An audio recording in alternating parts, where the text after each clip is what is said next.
but I'll take all that out when I do the edit. All right, so here we are. We're live, and today I'm going to talk about wizardry and sorcery in art. And there's a lot of people beating themselves up about, oh, my work's not as good as it could be, and the proportions. We were just talking, me, Rachel, and Melanie. We haven't said hello. So, Cade Mielfeldje from me. Howdy. And James, howdy. And here we are back in pod 10. So it's the 10th anniversary month, that is, anyway, of the Art Agents. And thanks always, Rachel and Melanie, for helping me out with this, because I'm rubbish at all this stuff. And Rachel and Melanie have taken in some of my AOS students, taken them in. It's a refuge. Taken in the folders, put them up for me to look at, and now we've got some great art to look at. Okay, so I can see people in the chat there. I'm going to come out of that in a second, but nice to see Randall in there. And I'll pop out and Brandon. Oh, there's Brendan. Good to see Brendan. That's the last I can see of that, because I'm going to move over here and have a look at your work. So the main purpose to begin with is that I have a new course coming out, and you've got the link down below. And it's Proco are the vanguard of this. Proco are really good at promotion and stuff. So I've let Proco take the reins on this, and they do such a great job at it. So over at Proco now, if you click the link below, the affiliate link, it gives me a little kickback, if you click that link, and it'll take you to the course. And at the minute, it's 20% off. And that's a big saving. And it's 20% off for another week. So there you go. There's all the bump. And what I want to show is the power of this. I want everyone to not stress so much about, I think, first of all, proportions. I think of all the things I've seen from students is they're worried about proportions. And if anything makes your work dull, it's exact proportions. And so we want to break out of those lines even, just move in and out of those lines a little bit. And you've got a little bit of reverberation, a little bit of animation. You can actually see it right there. That little bit of pentimento, one of my favorite things. And so for me, I rarely reach for the eraser because it's not necessary. Because with my courses, you'll work out that we can get all the stuff in there quite simply, and you're nearly always within the ballpark of just finessing that. And if you are a little off proportion, it just adds to it, Of course, it can't be too much. If it's a constant proportion that looks wrong, it's wrong. But if it's a stylish proportion change, like Egon Shelley does, it's brilliant. It's absolutely brilliant. So I rarely reach for the eraser. And I think sometimes. Let's have a look here. Here's part of the course. And what I wanted to be is stress-free. You can see me coming on before every potion. There's like 10, there's 14. Is there 14 potions? 12 potions? Let me just have a look. So there's 17 potions. I'm too generous. 17 potions plus also 3 free movies as well, as a little thank you to everyone. Okay, and in those movies, it'll be me just talking about inspirations and drawing over Frank Frazetta and seeing why they're so brilliant, that kind of thing. So 17 potions, an hour each, so that's 17 hours. Why do you call them potions? Because it's wizardry. Okay. It's wizardry. All the other courses are just ordinary. This is We're doing magic here. This is magic. Okay. Yeah. The elements of alchemy. Yeah. Conjuring eggs. I like it. Stuff. Yeah, it's all in there. Exotic faces. Not your ordinary faces. Exotic ones. Who wants an ordinary face? Yeah. Creating Amazons. That's going to blow the minds of the proportion people. I'm going to stretch an Amazon to 10 heads high. Imagine God's gestural pinch of gravity. Little gravity in there we need. You need a pinch of that. A dash of Frazetta. It's all in there in this course. So the course is basically, let's stop stressing about drawing. It was never meant to be a stressful thing. It's supposed to be fun. And once you bring the fun in, you're in for life. I've seen so many people burn out, and they're burning out because of the machinations of it.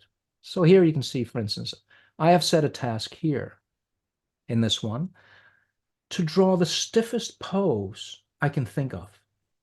So I found a pose that's symmetrical, which is automatically something I rail against. I mean, look how dumb I am like this, and how cool I am like this. Do you see that? Just a change of symmetry. Look how dumb I am like this, and how cool I am like that. So with a bit of asymmetry, I wasn't really cool, was I? be done with both things. But the symmetry is the thing that kills gesture. And so here's a symmetrical pose, and also a bodybuilder. So the tendons are shorter. They're not really shorter. The muscles just make them look shorter. So I've taken the task of drawing a bodybuilder in the most, it's the dumbest pose. It's called the most muscular pose. You know how, like Rachel, we were talking earlier, I like simple phrases that aren't too slick. And this is called the most muscular pose. It actually is. That's the technical name for it. And they go, and all the muscles come forward. It's the big finale of bodybuilding, but it has this symmetry to it. And so I set a task that I will make that flow. I'm going to make that flow, and I'm not going to measure. And you can actually see, I mean, it's been running just a very short time, and you can see how quickly it goes in. Whereas if we measure everything, there's nothing wrong with it, by the way. I mean, at the start of my classes, I get people to measure. I say, measure this, measure that, put it in your subconscious, and now let's see where we can go with it. Let's break free of that. But in the meantime, don't measure and do lots of drawings and watch it fall into place. And when it doesn't fall into place, go back to your measurements again and do it organically like that all the way through. And you'll always enjoy it. You'll always have fun and never stress. And that's how I draw all the time. You know, of course I went in there and did all that stuff. But don't, for me, the worst thing you can do is stay in that world and think, I'll draw when I have this sorted. That's, I think, is the worst thing you can do. So you're in this foundation world for years. And at the end of it, you might think you've got it. You go, well, I've got the foundation. And then what you find is that you draw like a foundational person for the rest of your life because it's so deeply ingrained that you're in the world of, you're the proportion person we were talking about earlier. Oh, the proportion. Oh, it's wrong. Trash the drawing. Whereas we can get beautiful drawings. People are a little long, people are a little short. Who cares? At the end of the day, if you're in that proportional world, let's say you're stuck in the world of like Bern Hogarth, you'll just draw like Bern Hogarth. You'll just always have that weird looking sort of drawing style. And if you're stuck in the world of the Riley method, your drawings are, you're gonna try and wedge that method into a natural figure in front of you in the life drawer room, and it doesn't look like the figure. It's lost all its life. But they're really invaluable methods. But they gotta be back here in my world. So look how quickly I'm putting that in. That's stress-free drawing right there. That's what that is. Look at the flow of it. So that's what this course is all about. It's all about getting that wizardry to work rather than get this thumb out and do that. Because once you get the thumb out, you're not drawing. You've just got your thumb out like this idiot with his thumb like that. Now it sounds like I'm definitely rubbish in the side method. I'm not. Yeah, there's probably Side someone side out is there doing a cool pose. Their thumb yeah. up. Also, I saw a guy on a scooter once. I said to a friend in Poland, there was a guy going by on a scooter. I says, just can't get those scooters. Because I don't want to be that symmetrical person, like this Okay. going on a scooter. Yeah. And a guy went by, a businessman, he went by like this, Yeah, he's cool. and he was fixing his hair on the way. And that's the way to ride a scooter right there. He owned it. Yeah. He's shifted he's contrappostoed it. Yeah, And he until he looked, falls off. yeah, he just looked fantastic whizzing past there. Yeah. But But I here, like the mindset stuff where you're having fun while you're drawing. Because if yeah. you're frustrated while you're drawing, getting fixed on things that are going wrong, then that's gonna come through the final drawing. But if you're having fun, even though it's not as academically accurate, it's gonna be a more interesting drawing and more fun to look at. And that's why you're a great student, Rachel. And Melanie, if you haven't seen Rachel and Melanie's work, it's in the link below. Just look behind there. You can see some wonderful work on the wall there. And that is the reason why Rachel and Melanie are such great students. They've been with me for a long time now and great artists in their own right, because that is the secret sauce. The secret sauce is enjoying the work. Enjoy the process. You hear me say it a million times. You know, every teacher has their thing they keep coming back to, so it must be the most important thing to them. And for me, it's that enjoying the process. I think Steve Houston says characteristic. What does Steve say? Something about characteristic. I'm not Uh, sure. oh, I can't, it'll come to me later. But he has that saying, so it's really important to him. Similar but characteristic. Oh, what is it, Steve? I wish Steve was here to tell me what it is. It just got a Characteristic. mind blank. Yeah. Someone will say it in the comments. Someone will say it in the comments. But here we go once again. So this is one of 20, well, let's say 17 hours of solid drawing in the course and another 3 hours of me talking and just having fun with students. So you pay for the 17 hours and you get the 3 hours for free. So there's about 20 hours altogether. And look at how beautiful the world of art can be. An eraser lifted. This is all with the weight of the pencil. And that's why I love charcoal so much. Because with charcoal, you use the weight of the pencil and you start light. And as you draw lightly, you get a feel for it. And then as you find the lines you like most, you put a heavier line on it. What I find later when you get so proficient at it is you actually lose the pentimento, which is so beautiful. So I really love seeing students work, but there's more pentimento. Like I'm hardly seeing any pentimento in this drawing, and I'm regretting it. I love the big lines that go way out and back in again to find what you want because they have so much energy to them. So there's that. So find solace in that. And your early drawings are going to be more energetic than your later drawings because there's so much searching to find the line you want. And that is the energy. That's the wizardry of it. And people love it. Collectors love it. Collectors love to see where the artist was and where they ended up. And that's in the lines you didn't erase. So eraser be damned. Let's call that the first thing. If you have to reach for an eraser, sure, if you almost finished a drawing, maybe you'll erase a big swathe. But basically, you nail the drawing in the first 5 minutes and have a good look at it. And if you feel that it's not good enough to finish, don't finish it. So I'll just start it again. And you'll be much faster because you've already got all of that stuff in your subconscious that you've just done and you know what didn't work. So my ethos is lots and lots of 5 minute drawings. 4 minute, 3 minute, 2 minute, like that. Not fast, just that's the time it took. So never draw fast. You can see I'm very casually, if I chewed gum, I'd be chewing gum now. That's how much I love drawing with no stress. So, but I don't chew gum. I've always fancied a pipe when I'm drawing, but I You don't really know. look like a wizard then. Yeah. Got one of those long ones. That's one of those long ones, yeah. Yeah. Gandalf. Hold it like with a gestural hand. Yeah. Simple yet characteristic, I think Thank was you, the Rachel. words Simple you but were. characteristic. That's Steve. So mine is basically, enjoy the process, whatever it is, enjoy the foundation. So don't let the foundation be a pain. Just keep coming back to it when you need it. If something's not working, just get some foundation back into it and see what you get. But you can see here that for me, everything is simple. And people often ask what the pencil is. This is a Jeff Watts pencil. Now, he didn't create the pencil, but he went through the whole store for all of us not to worry about what pencil and ended up with a 1710, if I'm not mistaken, Conte of Paris. Pierre Nor B, I think. Is that Rachel reaching for it? I got Who's it looking? back here somewhere. Maybe. Yeah, there we go. Is it a Look at that 1710 one. Pierre Nor? Yeah, something like that. I don't know if it'll focus on it, but That's it. yeah, 1710. 1710. Now, the Yeah. reason I love that pencil so much is that it has no grit in it. Well, barely in. There's always going to be a bit of grit. And so you can draw with it forever. It's almost like when I first saw that pencil, I thought, this is like a fountain pen. It's like this magic line just keeps coming out and never stops. So it's really beautiful for that. But I don't finish a drawing with it because it gets too waxy.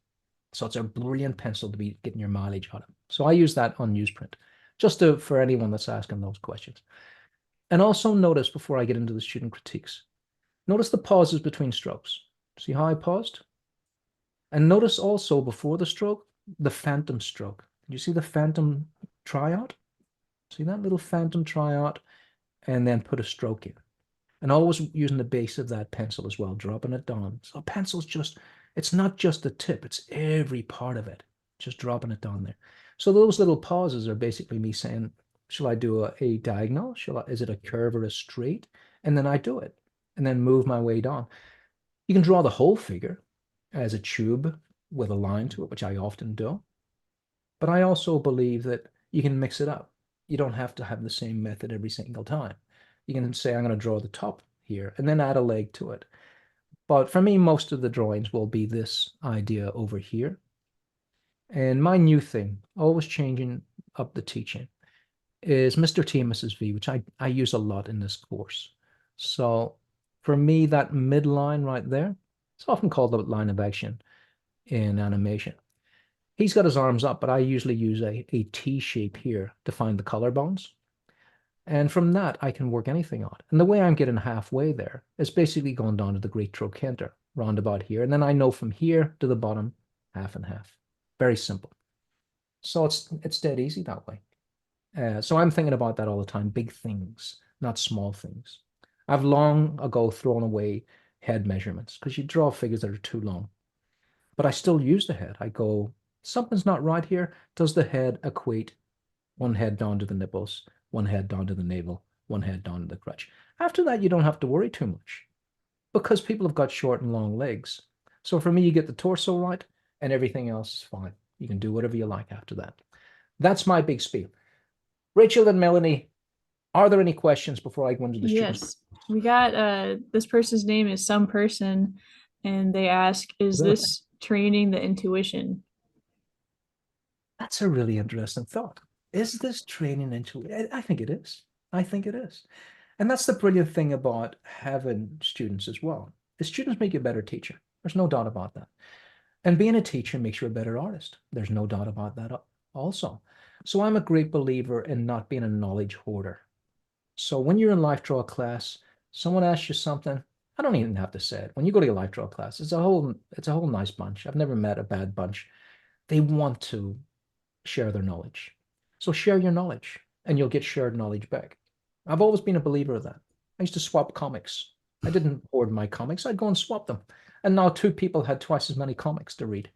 And so that's a bit like that ethos all the way through my life. I believe in sharing because we all get stronger for that reason. So don't want to keep showing you the same thing over and over. What do we have here? This is barbarian rhythm. This was the part of the course to show that the male figure can be gestural. And you can see me starting with Mr. T there. So there's the T, see it right there? And there's the long part of the T. And so I bend everything. I try to keep, and on this occasion, that's a bad example because the T is quite straight. So the T represents at the back here, the shoulders, where the scapula are. So the scapula equate on the other side to the collarbones. So that's where I find Mr. T on the back. So Mr. T and Mrs. V. Mr. T is on the front and on the back, and we'll see Mrs. V in a while. So, but once again, don't draw fast. Look how languorous I am here. If you want to go fast, go slow. Take a moment between each stroke to think and do a little line down for the scapula. And the more you draw, the more that subconscious art engine gets stronger and stronger. If you draw too fast, you're not feeding anything. You're just off the rails. You're just running around like a crazy person. So when I drew that scapular line, I thought that's a hand length. But by that point, because I've been teaching that for so long and drawing it for so long, by that point, I don't even hear that word. That's a hand length. I just know it is. So like that person said, who was that? So that was really good, actually. Some person. A person. Oh, okay, right, that's right. Their Person. name was some person. I got their name right. So some person's totally right. This is intuition after a while, but you have to feed the intuition. So the more you draw, the more that intuition becomes the driving force, is what it is.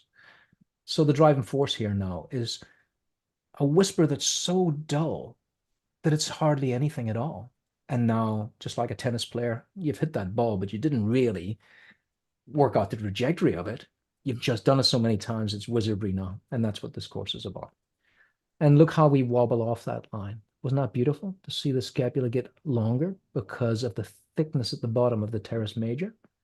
And so I'll be talking about anatomy as well as I go, but not dull anatomy. Nobody wants dull anatomy. I mean, there's anatomy books on the shelf, and I dare to open them and just imagine the dust coming off them because it's so dull and arid in there. So I want to make anatomy fun because it is fun. All right, so let's get into the students. We'll come back to those potions in a bit.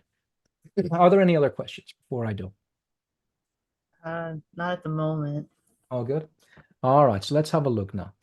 So these are my students. Some of them may not be. They may be, well, everyone's my student, that's submitted here. So they've either gone onto the web store, link in the description, and bought my movies, or maybe see them on Proco, or they have been an AOS student. So there's AOS students, Anatomy of Style. Basically, I run a course 4 times a year. I'm really not that structured, but sometimes 4 times a year, usually 3. But I run an Anatomy of Style course, which helps students find their style by these methods. And they have become so stylish. And you'll see just the beauty of it. So this is the alumni of my students, Rachel, Melanie, people that have been with me maybe 1, 2, 3 times.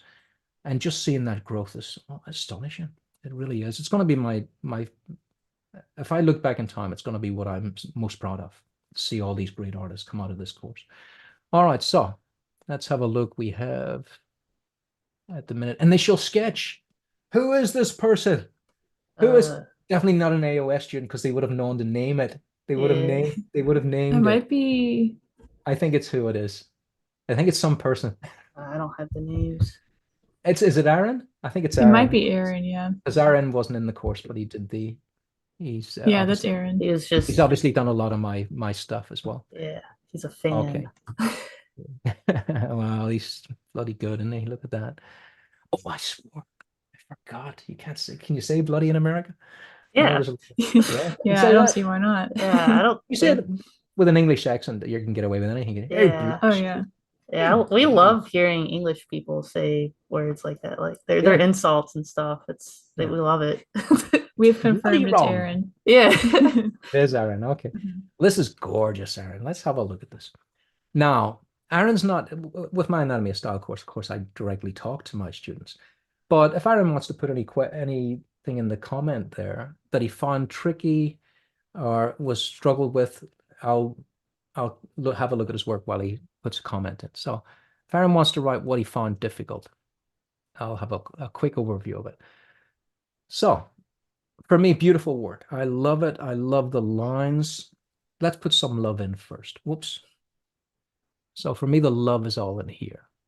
So I'm going to put a heart in here first of all, because your mind just goes directly to what you think is a really terrific line. And I think that is a beautiful line right there. And there's so many reasons for it. Look at that lost edge. Whoops. Don't want to be drawing on the actual artwork. So lost edge. Let's make that an S. That's for style. So that lost edge is beautiful.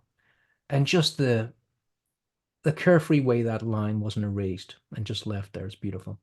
The weight here on that point there, just beautiful. So that's much thicker than that line there. Now look how much stuff is in that tiny line, that tiny moment in space right there. And this straight followed by a curve, just so masterful. And you can really feel the gravity of it. So one of the potions is a pinch of gravity. If we don't have gravity in our work, the flesh never looks like it's heavy. And I see that so many times. I mean, who hasn't? All these paper thin drawings that we see all the time. Of course, artists, they're finding their way over the years and years. The reason I wrote this course is because I would have loved to have not had 20 years of trying to work it out. Working out's definitely invaluable, but I would have liked to have expedited that a little bit and not make the same mistake 20 times in a row and go, oh, I keep making the same dumb mistake. So for me, I've distilled this into the course. I go, okay, we have to have some gravity in this. Where's your gravity? Things like that all the way along. And then you gradually have it all. You have it all and you don't keep doing the same thing over and over. So that's a beautiful moment right there. I really love that, the weight of it.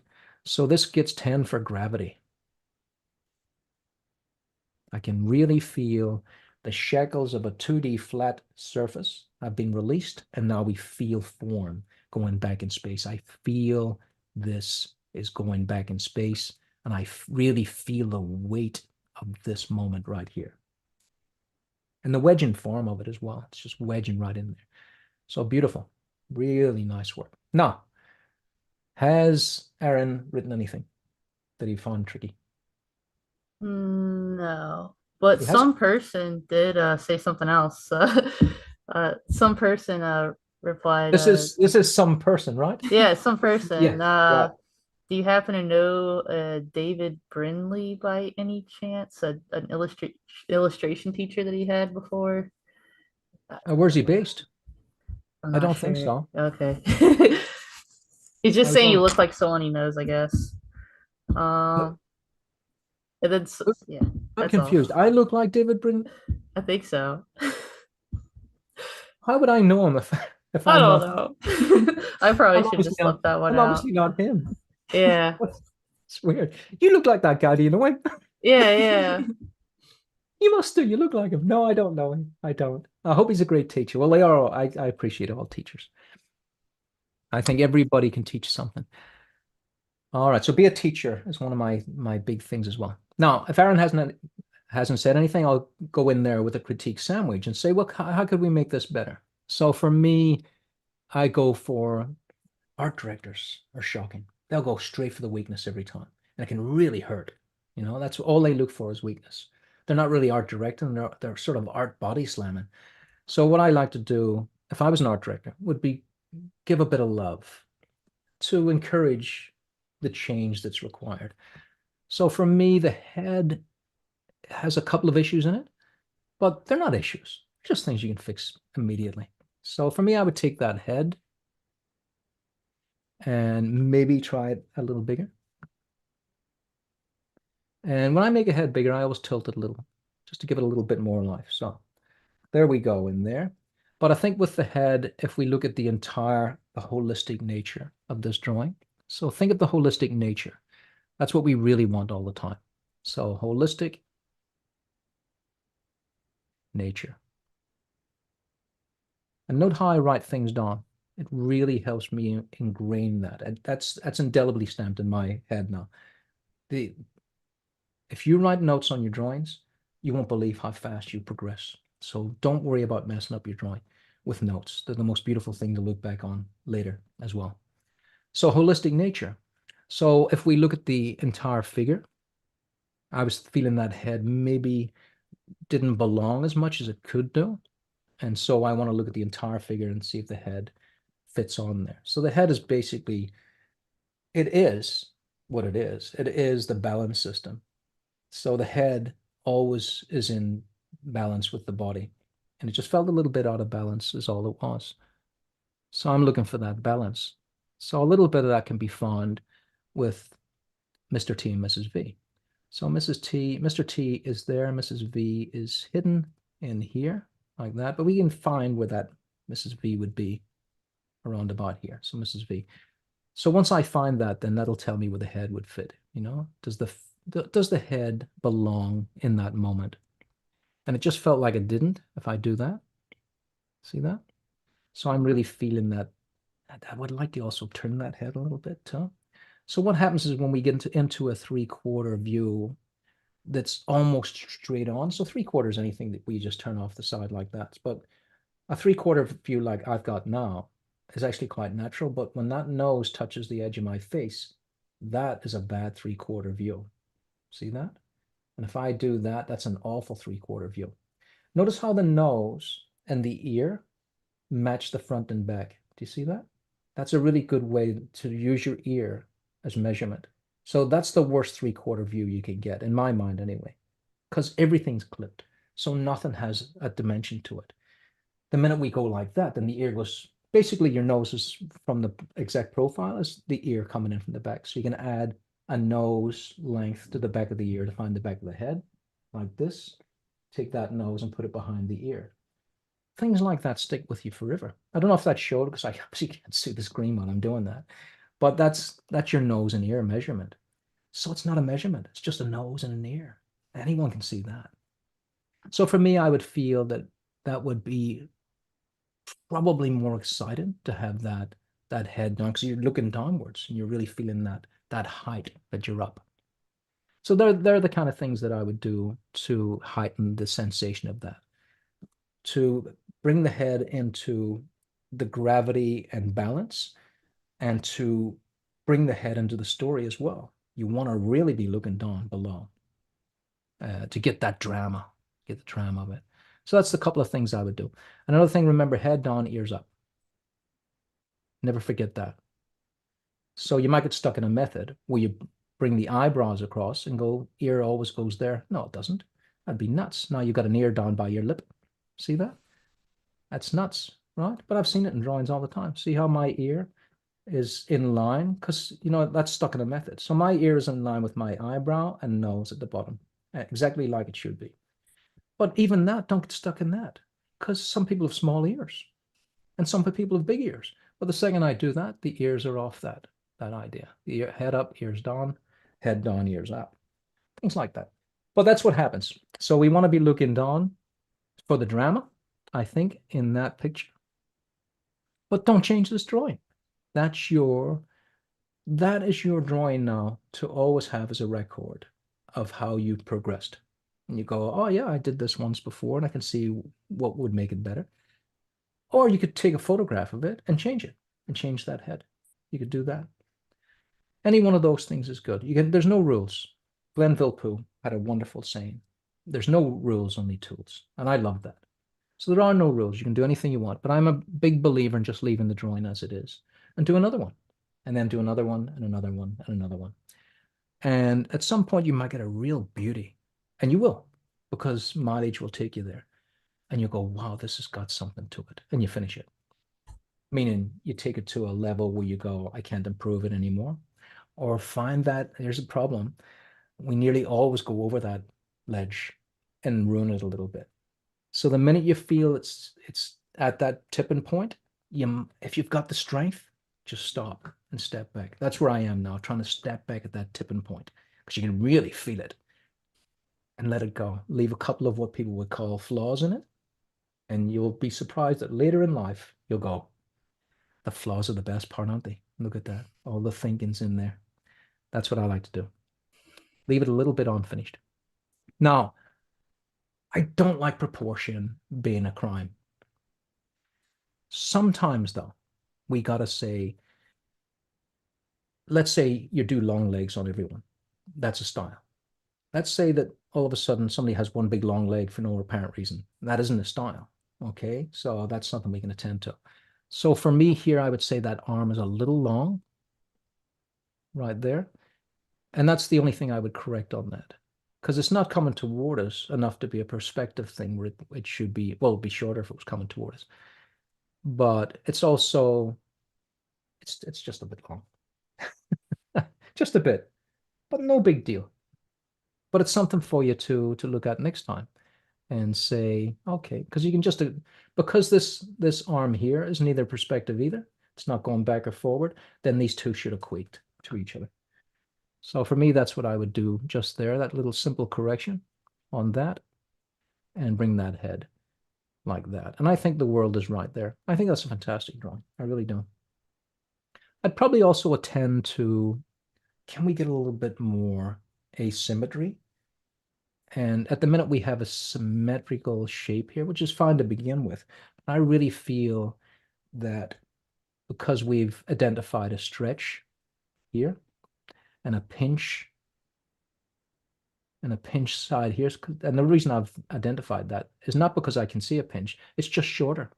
You can actually see how short that line is.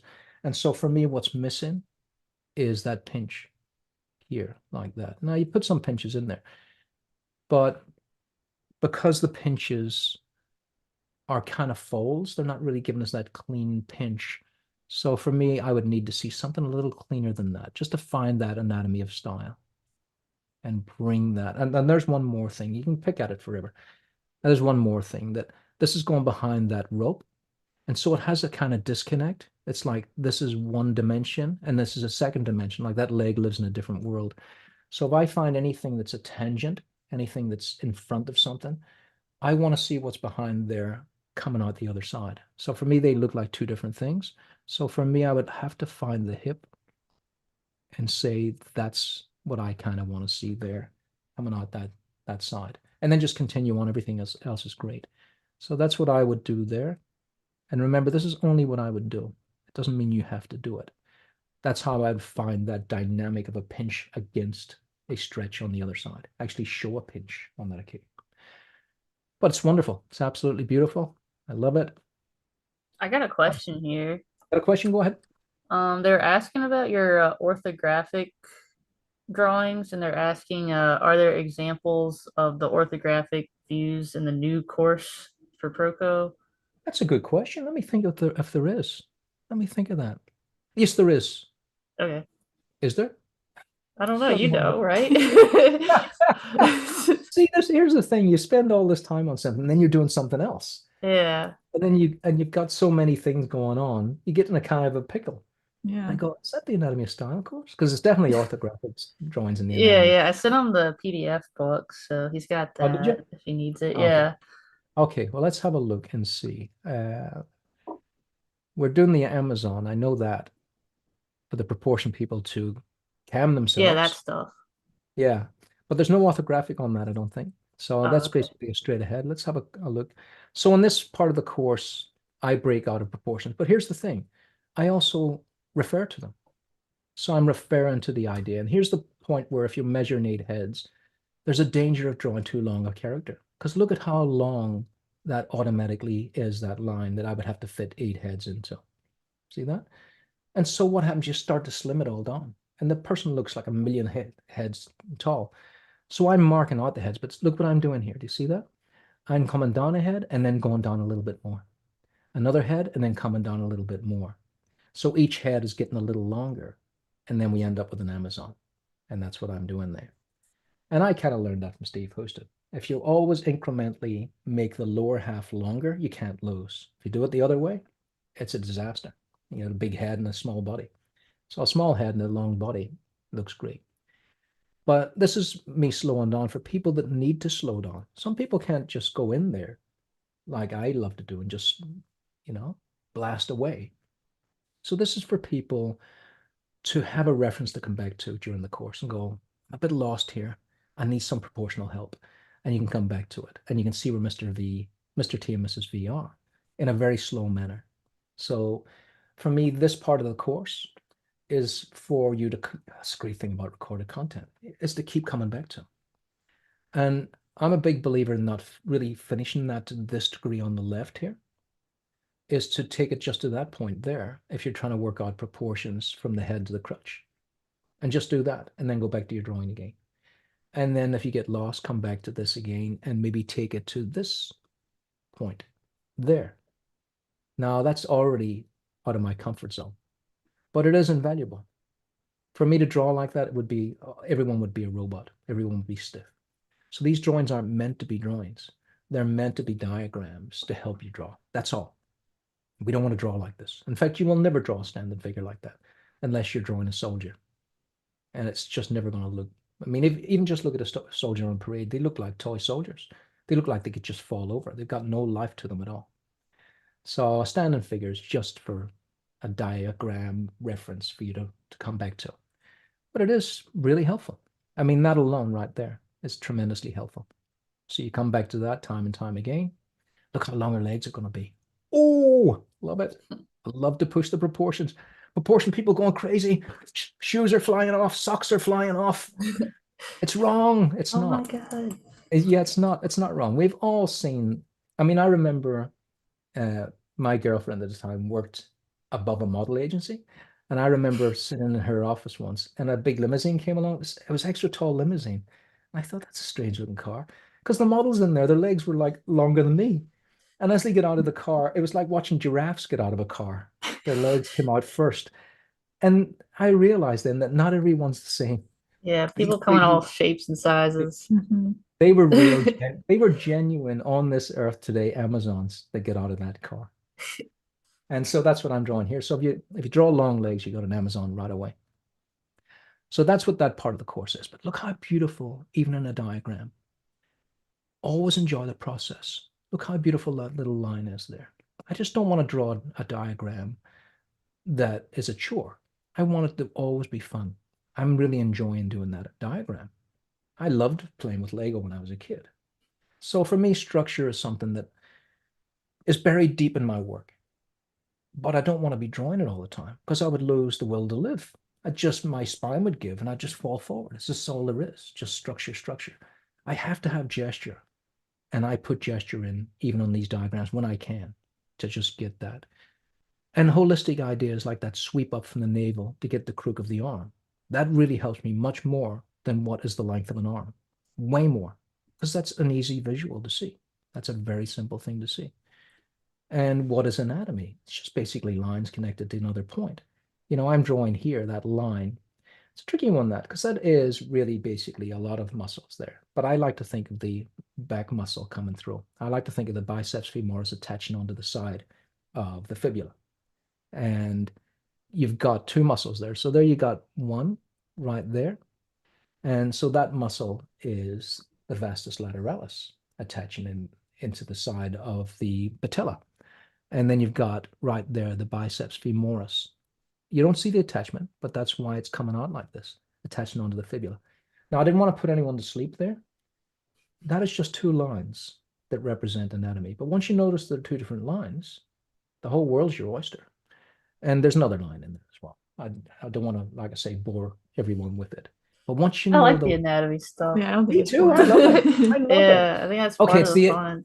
Okay, it's the iliotibial band. There you go. Yeah. Rachel made me say it. Yeah. Made me say it. Say it. I didn't.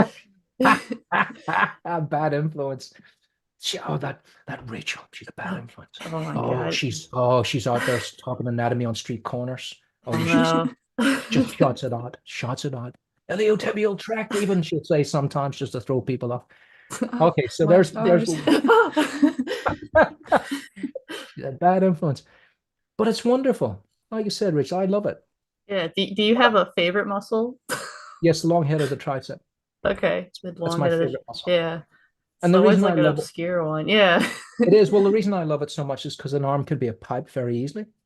And that just takes, well, it does. It connects to the most important moment in the upper torso, which is the scapula. And so the scapula, I call the scapula the machine of the upper arms, because basically, or the upper body, the arms are just, the torso is only there to work the arms. That's all it's for, front and back. It's just to work the arms. And so the scapula is a real refined machine. The front of the body's quite dumb. It's just got the clavicles being a bit expressive, but it's that scapula at the back. Wow. Works independently, goes forward, goes back, rows, throws. It's amazing. And the long head of the tricep comes off of that, goes all the way down to right down to the elbow. And you get that lovely long looped on and then a squared off end. It's gorgeous. That's why it's my favorite, because it has taken a structure and made it beautiful. But also it has connected an arm into the body, not onto it.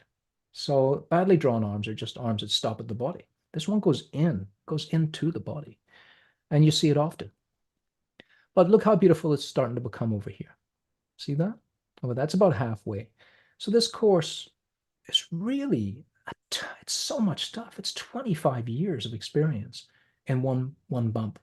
And the reason why I put it together is I'm basically drawing all the time now. And all these mechanical ideas and all these mnemonics that I use are just inside of me. And I don't want to be a knowledge hoarder. And so I would love to have gone back in time to when I was 22. I always say 22 because I just remember it being a formative year.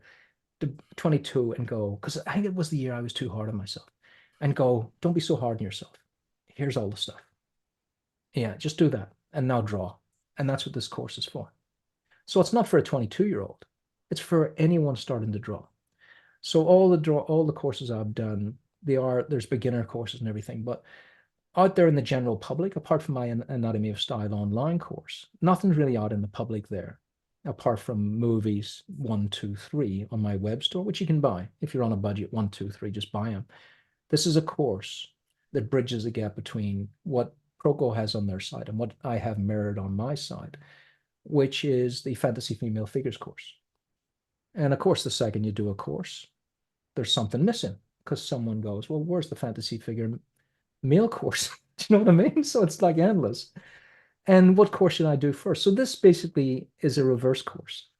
This is the course to do before Fantasy Female Figures. That's what this is. This is what's missing. And so this is to take an apprentice to a sorcerer. That's what this is for. So if you're a person that's frightened to draw because you don't know what course, this course, that course, it's all in here. Everything you need is in here to draw. And 17 hours is it's an immense amount of time. Because if you walk into a classroom, it's just all guff. People bunking around, knocking things over. Teacher comes in, he slipped on his slippers, and let's get this started in about 3 hours, and then everybody's asking questions, all that stuff. What do you get? 15 minutes of content? So this is 17 hours of uninterrupted knowledge. And it's just amazing. That's what I would love to have given to me at 22, but even more at 14. Yeah, yeah, That would have been fantastic. yeah. I feel very fortunate to have access to this level of education as Oh, someone. Rachel, Yeah, yeah. too nice. You're too nice. But if you haven't seen Rachel and Melanie's work, go look at it. Boy, it is just beautiful. It's really gorgeous. Yeah, Well, yeah, I go on, had Rachel. just this crazy story. I went to college art school for 1 semester and I saw the most horrifying figure drawing demo I've ever seen in my life. I don't know if I've told you about this. It was like No, he no names, Rachel. I won't say his name, but I had already been watching some Steve Houston stuff at this point, and so I had that in my mind where it's like you're talking, slow, mindful strokes, Yeah, like every line means something. he's This a different dude, bird. his logic was data collection as quickly as possible. And so he was like, like scribbling it. He broke his Oh, lead. It was squealing across. The feet ran off the bottom of the page.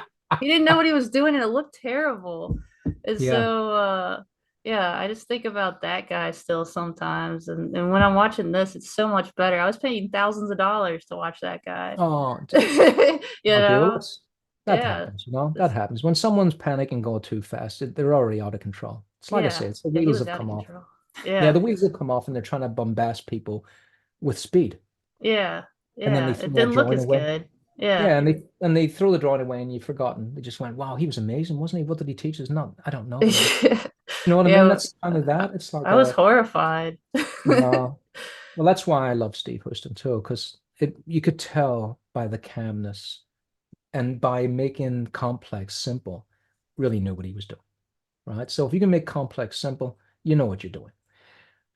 Now, here's what I want to show as a little dessert to complement that dinner we just had, is that once you, I was really struggling for analogies there. Okay. That was a good one. Because I love to draw. And when you're doing those diagrams, you're drawing. There's no doubt about it, but you're also learning a lot. You're learning more than you're drawing. Here, I would just want to be drawing, but look how it is what we just looked at there in a flow. So once you get into the flow, you're drawing. And here I am just wheeling off of what we've just done. So it is invaluable, the proportions, but not so much the proportions, the relationships. Like I say, the relationship, if I take, I just remember seeing a really weird thing, but it stuck with me forever. That's why I like mnemonics and weirdness. I remember seeing a diagram from the 50s about head measurements, and they had the head, and then they took the head and they put it all over the diagram, all over the body. And there was a head here and a head there on their sides with the chins touching there. And it was horrifying looking. I had Whoa. nightmares about it, but I never Yeah. forgot it. It was a brilliant example of Yeah. what is the distance between here and there if we had a relationship moment, something to relate to, which was two heads on their side like that, which was just fabulous. But also, that's fine for a woman. But if you get a man that's been working out, then that's not going to work. You're going to have to add a little bit more to those deltoids. So it's always changeable. But here, look at the flesh in this. And that's what I love about drawing. Look at the flesh in this. How can you even say that? It's just dirty marks on a page, right? But look at the flesh. Look at the weight of it right there. And that is more than just learning the mechanics. That is learning relationships. Look how I'm always going from one side to the other in a diagonal like this. Okay, it's like conducting an orchestra. But you can't just do that. You can. There's no rules. There's only tools. You can do that and you'll get something really exciting. But you need a little bit of anatomy in there to make it understandable and not just these jelly shapes. In America, they say jello. Where I come from, it's jelly. So there's a little bit of, there's two for you. I can be multilingual. When I first heard jello, I didn't know what the hell that was. Is that something you spread on your jam? Or on your No, sandwich? it's kind of like a pudding. type thing. What, Jello? Yeah. Oh, you buy it. It's like little powder. You get in a box, and then you like, That's I it. don't know. It turns into like a Jello thing. I don't know. It's like a Gelatin, different. yeah. And Yeah, it wobbles. It jiggles. wobbles. Yeah, Yeah, yeah, jiggles. All right. Yeah. yeah, whatever. So what's the stuff you put on your sandwich? What's Jam. Well, there's a lot of varieties. Yeah, So yeah, preserves. preserves, jams, Jelly. jellies. Yeah, there's like a bunch Yeah. of different. See, you said jelly there. Yeah. So that's what confused me. So jelly, I thought the Americans are they spreading wobbly jelly on their Yeah, you sandwich? get a peanut butter and jelly sandwich. Yeah. That's it, a peanut butter and jelly sandwich. Yeah. When I saw that on the shelf, I went, gotta have it. Took it straight off the shelf to see the jelly inside, and there wasn't any What? because I was looking for wobble. I was looking for wobble. Oh, okay. That's what confusion is. It's Yeah, the same yeah. language, but not Some really. culture shock there. It was a culture shock. Yeah. So, but look at what the anatomy brings in. It takes the jello away. You see that? So now we have some structure to it. So for me, structure is anatomy, and it is line, and it's style too. So all of these lines, like Rachel and Melanie, will know everything I'm talking about here. But you've got abductors here, all right? Adductors. So add to the body by pulling your leg in, and you're really contracting those muscles. And if you abduct, think about stealing the leg away, then you're using that iliotibial band and stuff we talked about earlier. So every line, there's long head of the tricep from a different angle. See it? So we're not going to see it attaching the scapula there, but you still have that little nub at the end. See that? I love that little nub at the end. And when it comes to hands, treat them simply. I always go from the outside to the inside like that and add the other two in. If you try and draw them one at a time, which you can do as well, as long as you're rhythmic with it, you usually end up with a big baseball mitt. But yeah, look at the weight of these adductors and look at that lovely, beautiful line right there. The adductor longus. See that? So a little bit of anatomy. You don't have to learn it all. You could just learn that part there. The adductors and the adductor longus. And now you've connected a leg to a body without it being a pole like that. And you can stretch those muscles as much as you like and get even more beautiful. Like I'm going to say to Rachel and Melanie, what is this big long muscle here and there? And Rachel and Melanie are going to tell me, what's that big long muscle? Sartorius. Sartorius. I loved the beautiful nature of the Southern hospitality there, where neither one wanted to take the credit for it, looked at each other and both said Sartorius at the same time. Nobody wanted to big up the other one. That was brilliant. I had to see if she knew it first. Now you know she knows it. So Sartorius, the longest muscle in the body, Yeah. most gestural muscle. Go straight to it. I go to that every time. And yeah, someone else asked, are there going to be morphic aspects to this course? Yes, we're going to put, look, there's a little Gorgon snakes going on there. But this isn't about render this course. This course is about loads and loads of small drawings. So you get tons of information. I mean, I could render for 2 hours and that would be an easy payday for me. But to draw hundreds of 5-minute drawings, that is not an easy payday. I want to give you as much as I possibly can that I think is worth having.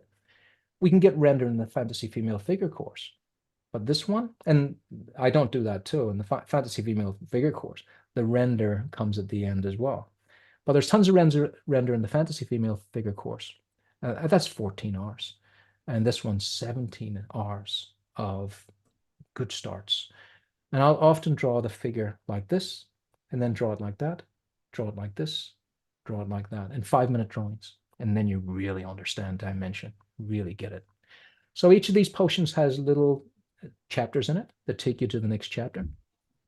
Of course, chapters that take you to the next chapter. Is that guy a teacher?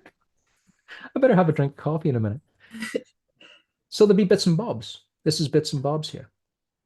And there's lots of little mnemonics. I always love that one that the ear from the back is a cowboy hat tilted on its side. See that? Howdy, folks. Like that. Dead easy. And you saw Mr. Fly there. Mr. Fly makes an appearance. Didn't pay him. No food. Nothing. Mr. Fly pops in every once in a while because I'm in Brisbane, Australia. Had to keep the door open. And he kept coming in. I just let him fly around. You just let him fly around. I got a cat. The cat will catch it. Yeah.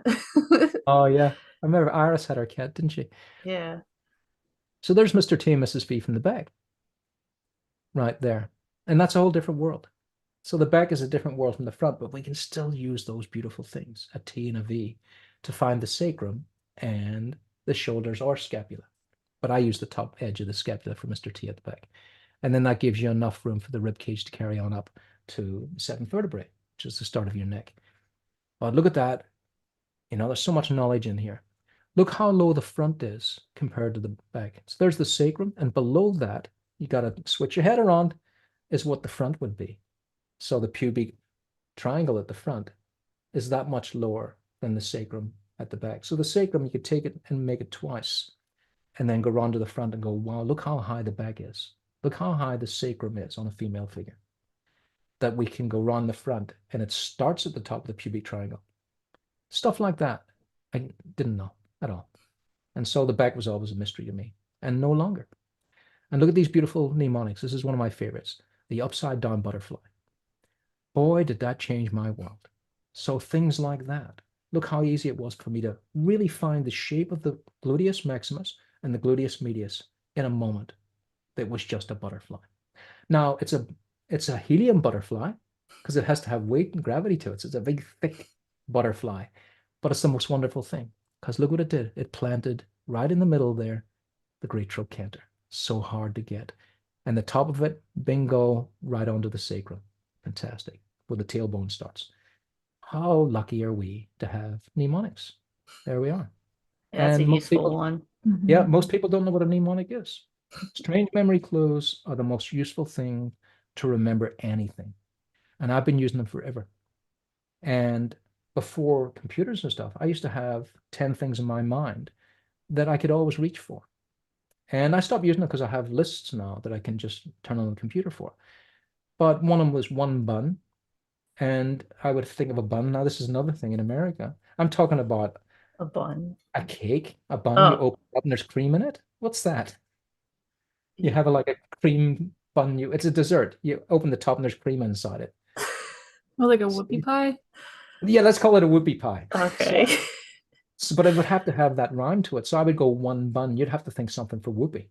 So I had a system where I would have numbers from 10, 1 to 10, and I'd go one bun, and I would imagine something in that bun. And let's say it's a checkbook. I have to write a check today, and I would go one bun and imagine a check in that bun. And that's too weird a thing to forget. And so I would just go, what have I got to do today? One bun, there's the check. I can see it stuck in the bun. Two shoe. What did I put in the shoe today? It would be something weird. It'd be something weird like let's say apples. Two shoe, and there's a bunch of apples. I've got to get some apples. So one bun, two shoe, three tree. I would have those. This mnemonic thing is like in your day to day as well. Yeah, that's right. It was. And so I always, and people went, he's got a great memory. I had a really rubbish memory. I had a terrible You're memory. just I had thinking about buns and shoes.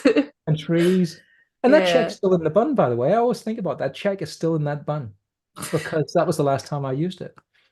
The check is still in the bun. All right, so that's mnemonics for you. And there, like I say, I'm taking the butterfly and doing another drawing from a slightly different angle. And that's how you learn. It's from all angles because we're working on a 2D surface here. So we need loads of clues. Okay, now I talk my head off. We have a other couple of questions, Yeah, there's a Patrick. couple. Questions, please. So we got one from Isabella Ram. She says, college made me a life drawing junkie. I even got to try my hand at teaching 2 semesters with my favorite professor. Any advice on pursuing teaching later in my career? Hmm. Well, I'm really happy for you that that happened because that's one of the most fruitful things you can do is teach.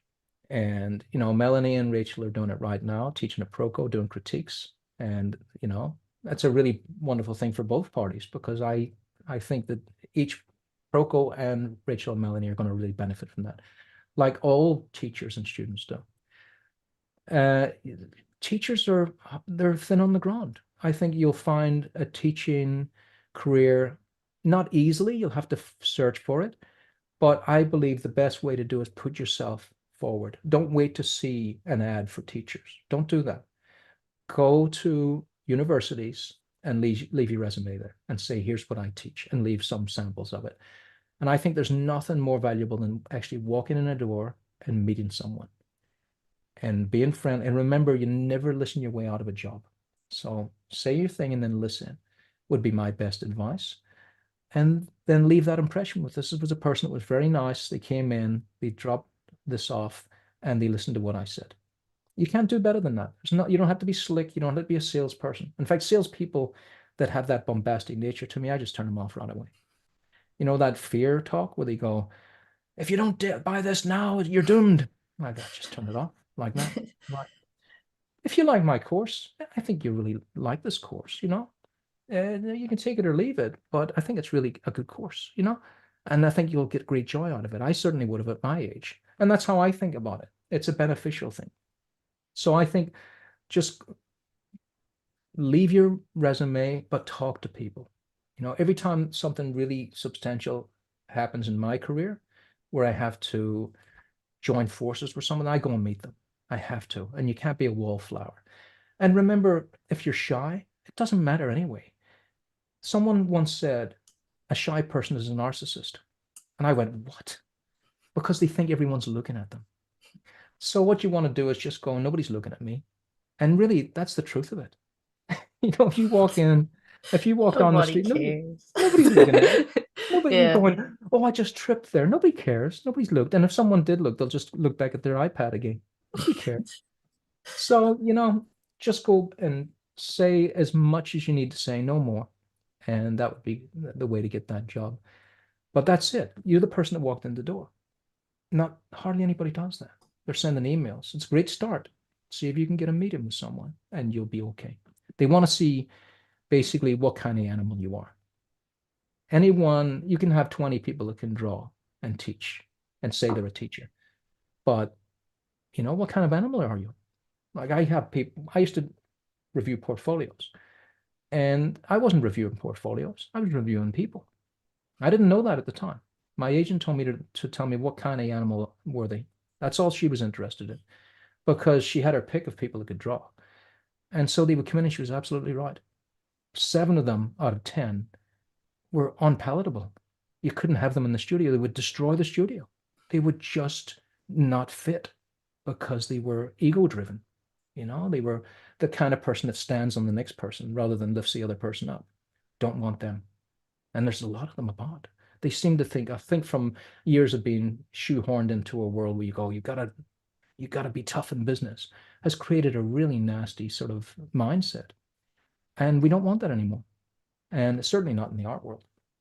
So be nice, be brief, meet people, leave your work, let it speak for itself after that. And I think you'll be fine. You'll be absolutely fine. I mean, if I saw this, I'd go, that person's hard once I see what kind of animal they are. All right. So gorgeous. But what if that person comes in and starts slapping every student in the head as they go past? So don't forget the pain of that. You know, you got to be tough in this world. Yeah. He's unhurtable, right? So, but I want to get to another student, but I want to just stop on that, just how beautiful that mermaid is. Gorgeous. And just a little bit of, because I want to get to other students. What do I love about it? Rachel Melanie, what do you love about it?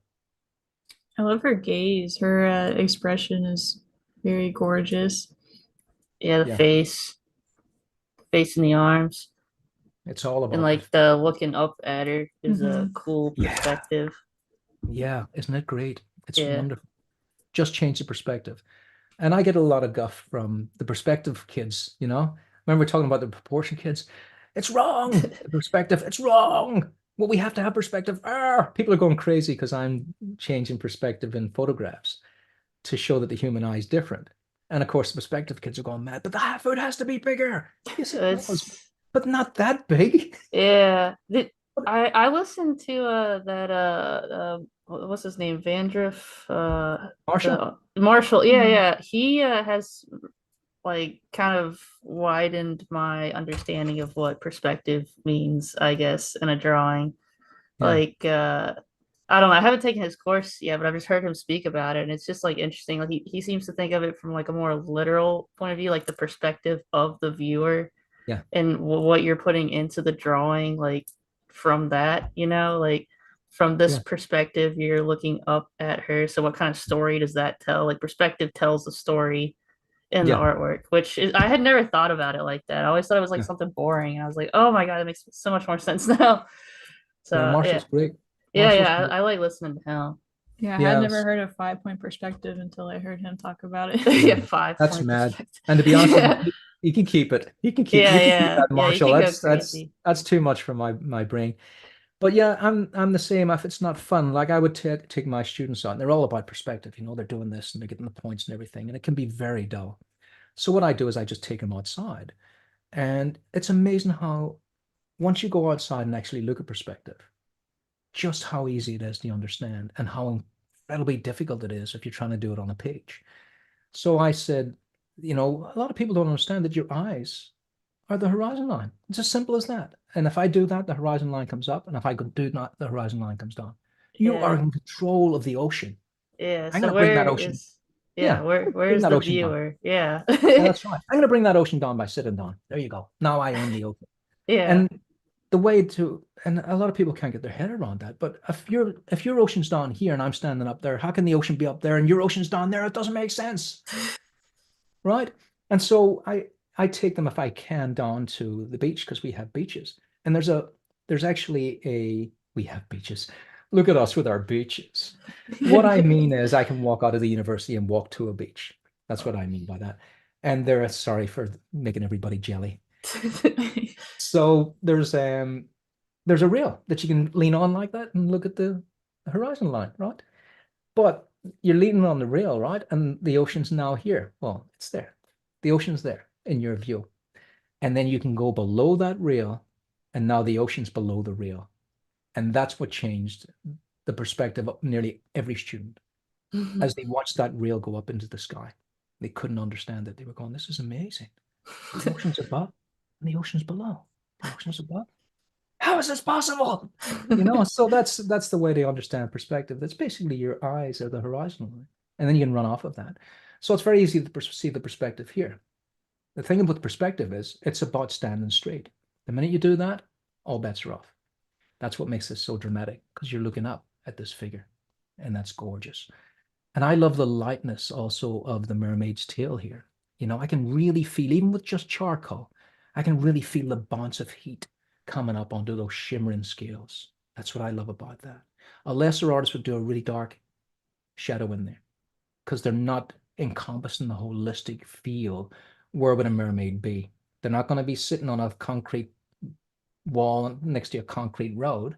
It's going to be a beach, isn't it? It's going to be water. It's going to be something very reflective. But I'm with you guys. See that? That's the whole picture right there. God, it's so gorgeous, isn't it? Look at that.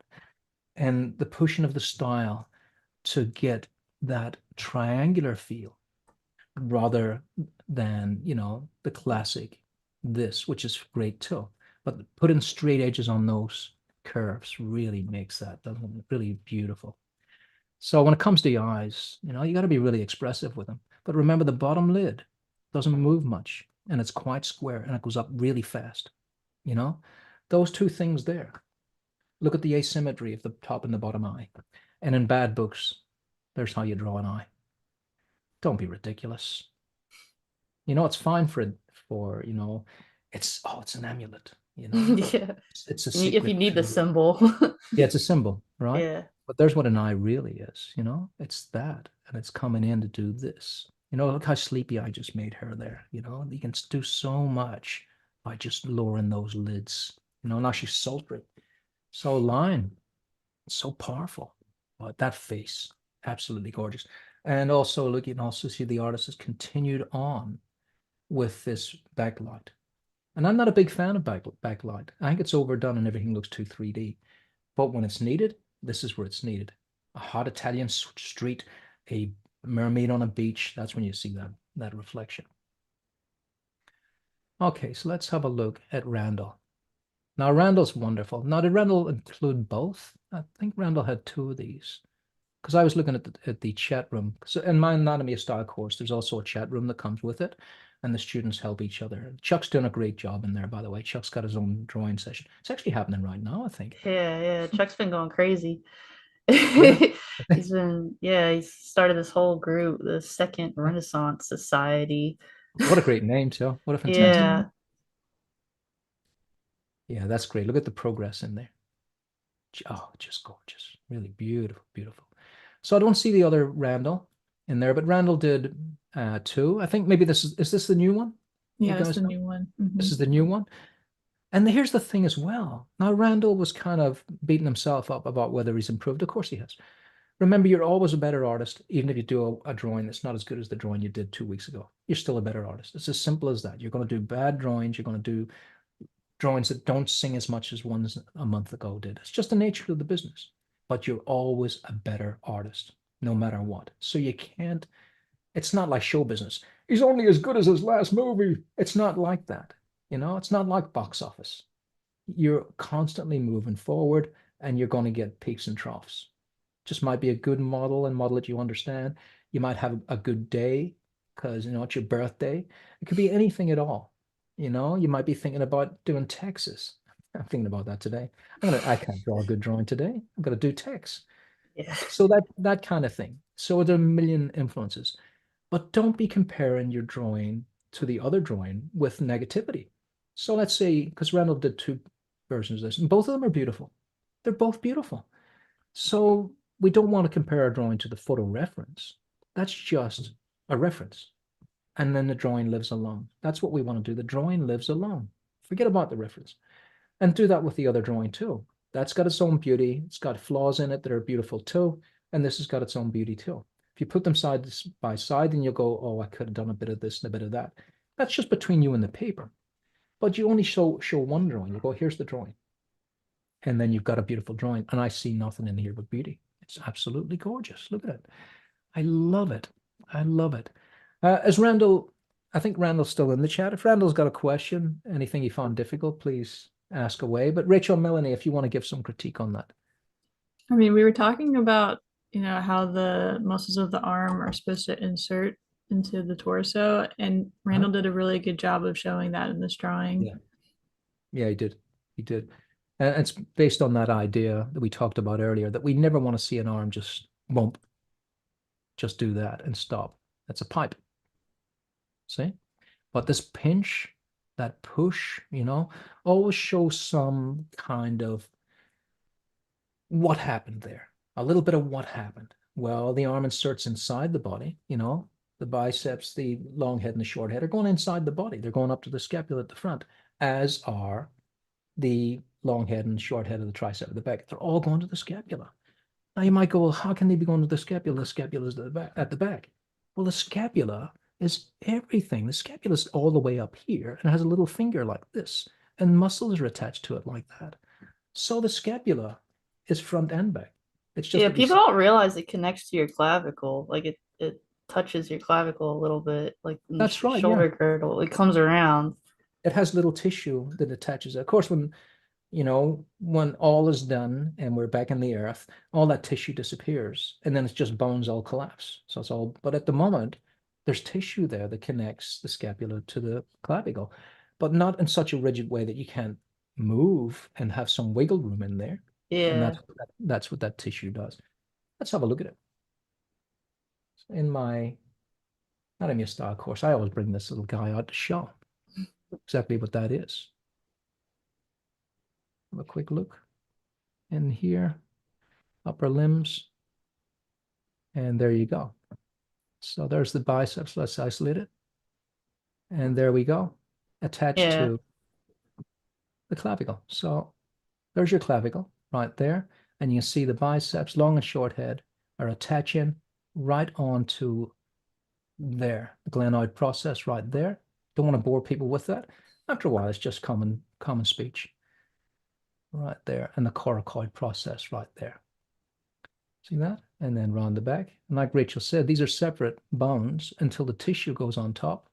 Right there, clavicle, scapula, round to the back, and the long head of the tricep attaches right there onto that glenoid process again. I love that it's called the glenoid process because it reminds me of Glenn Vilppu. I think that's perfect. I'd like Glenn to own that idea. So there we go. And now we can see how that all works and why the long head of the tricep is my favorite muscle. Because look how it inserts right inside, and the teres major goes underneath and around to the front. And the teres minor cuts it short right there. That's why we see that line go inside the body and then stops. Where did it go? Well, this little muscle stopped it, went on top, and this big muscle also. the deltoid. Okay, and then we have the long head of the tricep coming all the way down, right onto that lovely ulna bone. Fantastic. Love it. So there's anatomy for you. And that's why that's so beautiful. Gorgeous. Love it. Now, did Randall put anything in that he struggled with? Not that I see. No. We have like another question from Go ahead. Gregory. Go ahead, Greg. How would Patrick recommend structuring your day if you are planning to do the course in a concentrated period of time? How often should we be taking breaks, for example? Oh, that's a great question. Breaks. Take them when you need them. Just the minute you are, you know, the Industrial Revolution just really kicked our asses into a strange gear. Yeah. Before there were let's think of it like this. Before there were trains, there was no such thing. Someone said it the other day, and it was such a weird thing. They said there was zero unemployment before the Industrial Revolution. Yeah, Zero that makes unemployment sense. because there was no employment, right? So you Yeah. basically you went out into the field and you grew some turnips, and when the sun went down, you went in and ate your turnips, right? So it was a simple life for Yeah. everyone. And amazingly, no, well, some people starved, but amazingly, most people got through okay, right? Because you Yeah. don't need as much as you think to live on, right? Just enough sustenance. So there was zero unemployment. So the Industrial Revolution said, okay, from 9 o'clock to 5 o'clock, get your ass in gear. And it really did a number on us all. Yeah, and So I've seen some weird stuff. I work with these artists that like, I mean, I understand you gotta take breaks, but like you said, take them when you need them. This person had yeah, like a timer on their phone for every like 15 minutes. They would take like 3 minutes or something, and yeah, I don't know. That's too much for me, at least. Just yeah, every now and then when you reach a good stopping point, just get up and take a that's walk it. or something. That's Absolutely. It's more organic. yeah. It's That's how organic. I like Yeah. to go about it. Yeah, Yeah, there's another saying I love, and it's art. There's art and there's everything else. So when some people equate art to sport, I go, really? I don't know about that, because those sports stars, they're always in rehab and stuff. It's just too brutal. So for me, when it comes to art, you draw until you feel like another stroke would be a bit of a pain. And that's the time to stop because really those strokes aren't going to be any use to you because you're going to draw the way you feel. And I'm a big believer in that. If you draw when you're stressed, you'll do a bad drawing. If you draw when you're bored, you'll do a boring drawing and on like that. So what does it mean? You take 2 minutes off and then you gain 20 because you're not going to compound mistakes with corrections because you took the break to come back with a fresh eye and go, there it is. That's all I needed there. Because usually that's the reason why you are burnt out, because you've got to a point where you don't know what to do next. And so there's no point in just keep on hammering at it because you don't know what it is yet that you need to do. And a break is an amazing thing. And here's a little tip I do. On a break, I turn the artwork upside down and walk out of the room. I come back, I can see everything that needs fixed immediately with a fresh eye. Even if you don't turn it upside down, your fresh eye will tell you what it is that it needs, usually. But turn it upside down and flip So it. yeah, Yeah, that's go good ahead. advice. sorry, Randall got back to us. Yeah, go on, Randall. So he said, I'll be honest, I'm not sure what question to ask. I'm glad I attached the left limbs properly this time. Where Yeah, should I be looking to improve next? And he yeah. also said, what I've focused on the most the last few weeks is improving heads. I also made careful note of your feedback on the first drawing from this photo and applied it to this one. Oh, excellent. It's a beautiful piece of work. There's another thing you can do too. You can just flip it in Photoshop. See that? And it immediately tells you what you might need to do. Maybe the gluteus are a little high, but that's a young person, so that's not unusual. So for me to be able to do that and it still reads is pretty good indication you've done a great job on that. Really good. I would probably say, and I know this happens a lot, where the flesh becomes this sort of folded fabric look, but I might attend to that a little bit. It is the truth of the drawing. So there's, the truth of the pose. Because as far as I can see, this is Katie. It may not be, but I'm pretty sure that's Katie, my model. Could you ask Randall if this is Katie? I think it's Katie. Just has that feel to it. And that's the great thing is that Randall has put his own spin on it. So that I have to ask that. Because it really shouldn't be a portrait of Katie. Yeah, there's hardly anything I can do to improve that. But I am aware that sometimes if skin looks like fabric, then maybe we might want to soften the edge, even though It I is love Katie. it. Is it Katie? She's Yeah. such a great model, Katie. I like the heart. See, there's different things. When I say there's art and there's everything else, I mean you can do anything you want, and none of it is wrong, unless it's, it's not attractive. It hasn't worked. And I don't mean attractive. It has to be a female figure in a luxurious pose. I mean attractive to the eye as a line Yeah. or in shape. So for me, I love to push out that seventh and eighth rib like that. But Randall's done this lovely thing here. So if everyone did exactly what I do, they'll just be mini me, and I don't want that. But for me, I would push that out a little bit there. This feels a little high, maybe down a little bit. So I feel like I would bring the gluteus down a little bit and the pubic area, just a touch. Because remember, the gluteus attach here, they're very long. That's probably too long. But the gluteus attach around about here, like that. So I like that big long line to happen and take us down to the next part. So basically this area here is what I would look at, but here's the rub. If Randall was to do everything I said now, it won't be Randall's work. If Randall was to do everything I said and enjoyed the line that I said maybe might work, and it does work, then it's something to try. But at the end of the day, if you do it and you still like this better, then this is better. Simple as that. If it looks right, it's right, even if it's wrong. It's one of my mantras. I love how it looks. I love the buoyant nature of the gluteus there. It just has an energy to it. It looks a little high for that reason, but it still has that energy. And if we constantly correct it to be perfect anatomy, it'll lose the energy. Yeah, like So- he's asking if the rib cage is too big. You went and made it even bigger with your draw over, and I think that would be even fine. Like, Yeah. yeah, But I like it. I like it. Yeah. What we don't want is constantly this. That's too much. Whoa. But constantly, boop, boop, beep, boop, which is nice too. Boopy boopy doo figures. That's nice too. And push the leg out here and da da da da. You can have all of that all the time, but it's going to be always just that. It's always going to be the same thing. So I like that it is just a little chunkier and a little bit more real. It really feels like a person. I love it. I love what it is. It's fantastic. It has all the stuff in it, on that point, tomorrow I'm going to do a Proco podcast and would invite again the Anatomy of Style students to put more work in if they want to have me critique it on the Proco channel as well.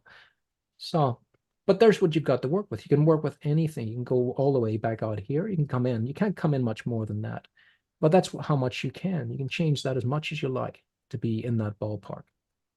Now, the proportion people might come in and go, well, those hips look a little long. These are just, remember, all drawings are, be like an actor. You don't have to put every single thing into every short drawing you do to perfection, because you'll just be a bad actor. So a bad actor learns the lines with all the emotion in the reading room. So you'll get these bad actors and they'll be in the reading room, which means they're all reading their lines. And the good actors will just be reading their lines.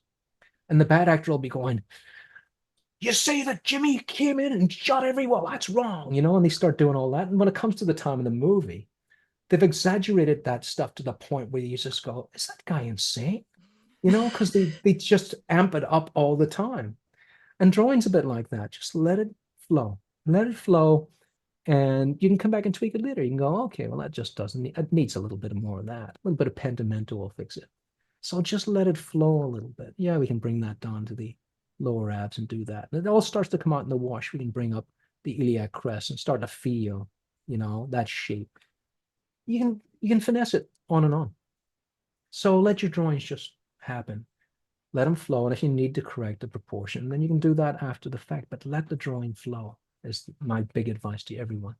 All this stuff that's underneath, you put it in later.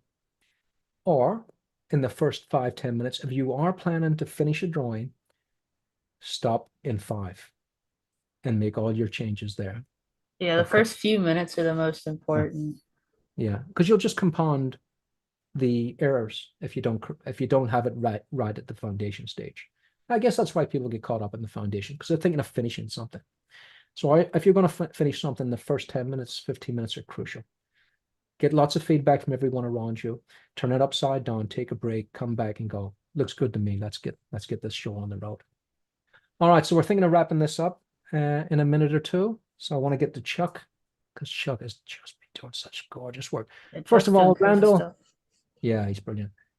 So Randall, I hope that was helpful. If you've got anything else to add, just, call out. But beautiful drawing. Randall was a really great student. Really great student. Because he had that idea of, I put forward earlier, no one ever listened their way out of a job. You can talk your way out of a job in a second. We've all had that person in the interview room where they go, is he ever going to stop talking? Yeah, I've learned that. The ones that talk too much, you got to watch out for them. What are they hiding? Why are they talking so much? Why don't they breathe a little bit and let me speak? That kind of thing. Randall was very good at listening, and he really learned a lot. Brilliant. Okay, now here's Chuck. Now Chuck's in a different realm. So Chuck is dedicated, but Chuck has what I think is a really great strength, in that he's got eternal optimism. I was just looking at the astronauts they're thinking of sending to Mars, and they says, are they going to be scientists? Are they going to be at the top of their field? And they said, no. The criteria is, if they're a pessimist, they're not going. It's as simple as that. They're not going to Mars. Can't afford that. Yeah, we can't have a pessimist on Mars. Yeah. And that was the same with Bear Grylls in the survival series. Everyone went, you got these jacked up guys going in, guns blazing, and they were just stomping on everyone and pushing them away. It's dog eat dog. First to go. And now you've got this little old lady there cooking at a fire, and Mr. Jacked Up is out, and he doesn't understand why. He kind of, and he said the same thing. Bear Grylls says, we can't have a pessimist, and we can't have a bully in here. We need someone to work and lift everyone. And that's art for me. That's art. And that's what Chuck's doing right now. He's got that Renaissance, meet up where everyone draws and helps each other out. And look at the growth. It's just astonishing. Now, I was talking to Chuck the other day because he's doing a little bit of mentee stuff with me. Look at that. Look at that. We talked about gravity earlier. Look at the fleshy gravity on that figure. God, it's gorgeous, isn't it? Look at it. It's a little figure that can come off the page. It can come off the page, walk around here and sit on the corner of that little frame there and watch us draw. That's how much life is in that. It's gorgeous.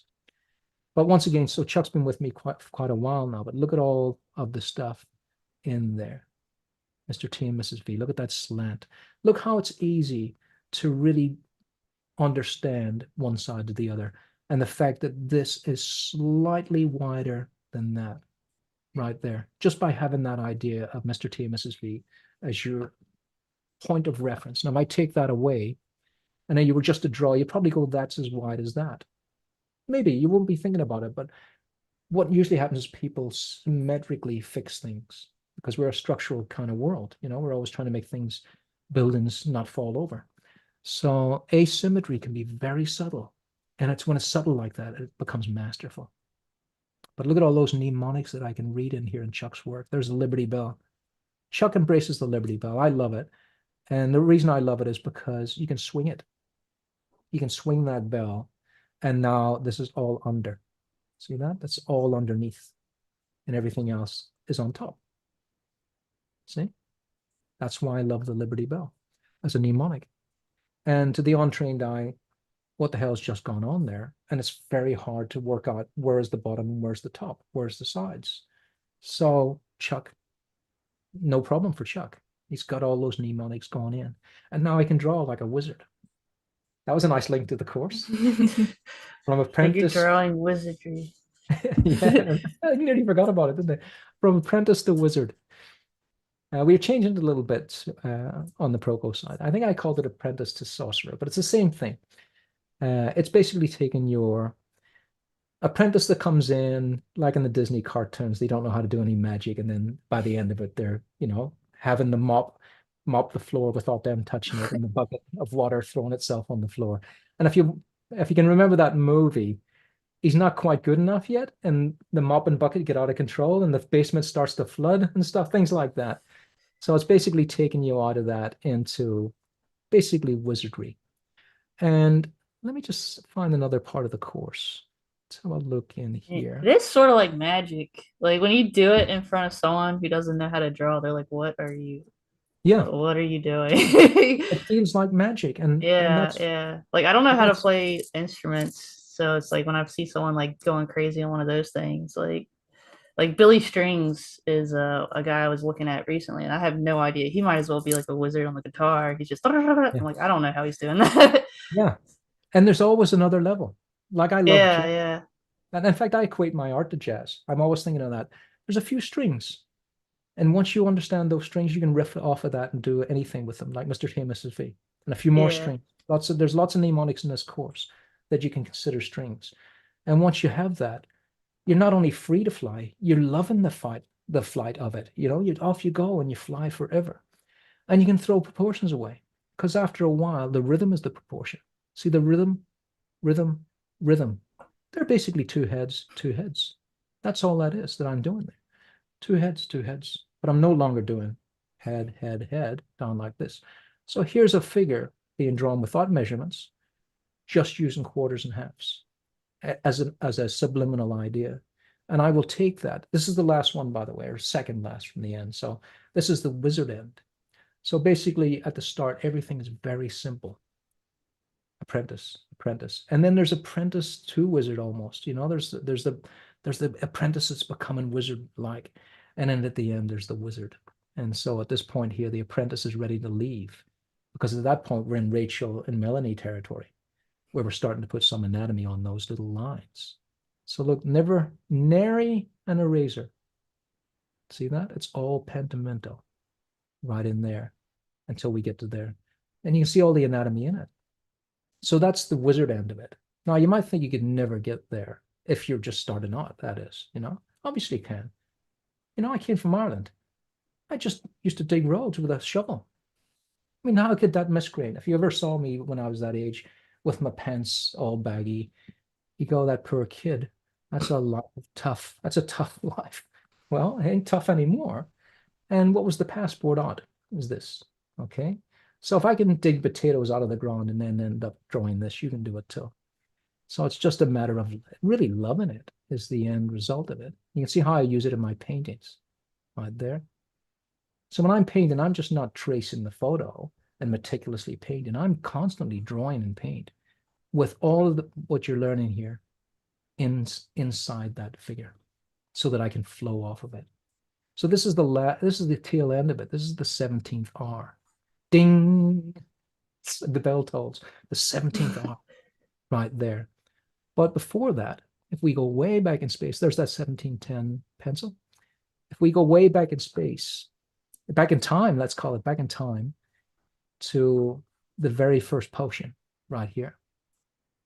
So people often ask me all the very, very simple stuff that I have been doing for so long that I've forgotten it's even necessary to mention. So you come in with me into this little studio here. You can see it's changed around a bit because I've built another studio for sound and I've got rid of my little cabinet up here. Who cares? But you know, Yeah.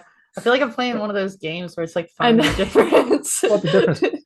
But there Yeah. is something to it. And it's this, is that even when I was a kid, I had to find a place that I was comfortable to draw in. And so I would find somewhere. And it was usually a rooftop, somewhere where it was a nice little quiet place that no one else was. And it was free.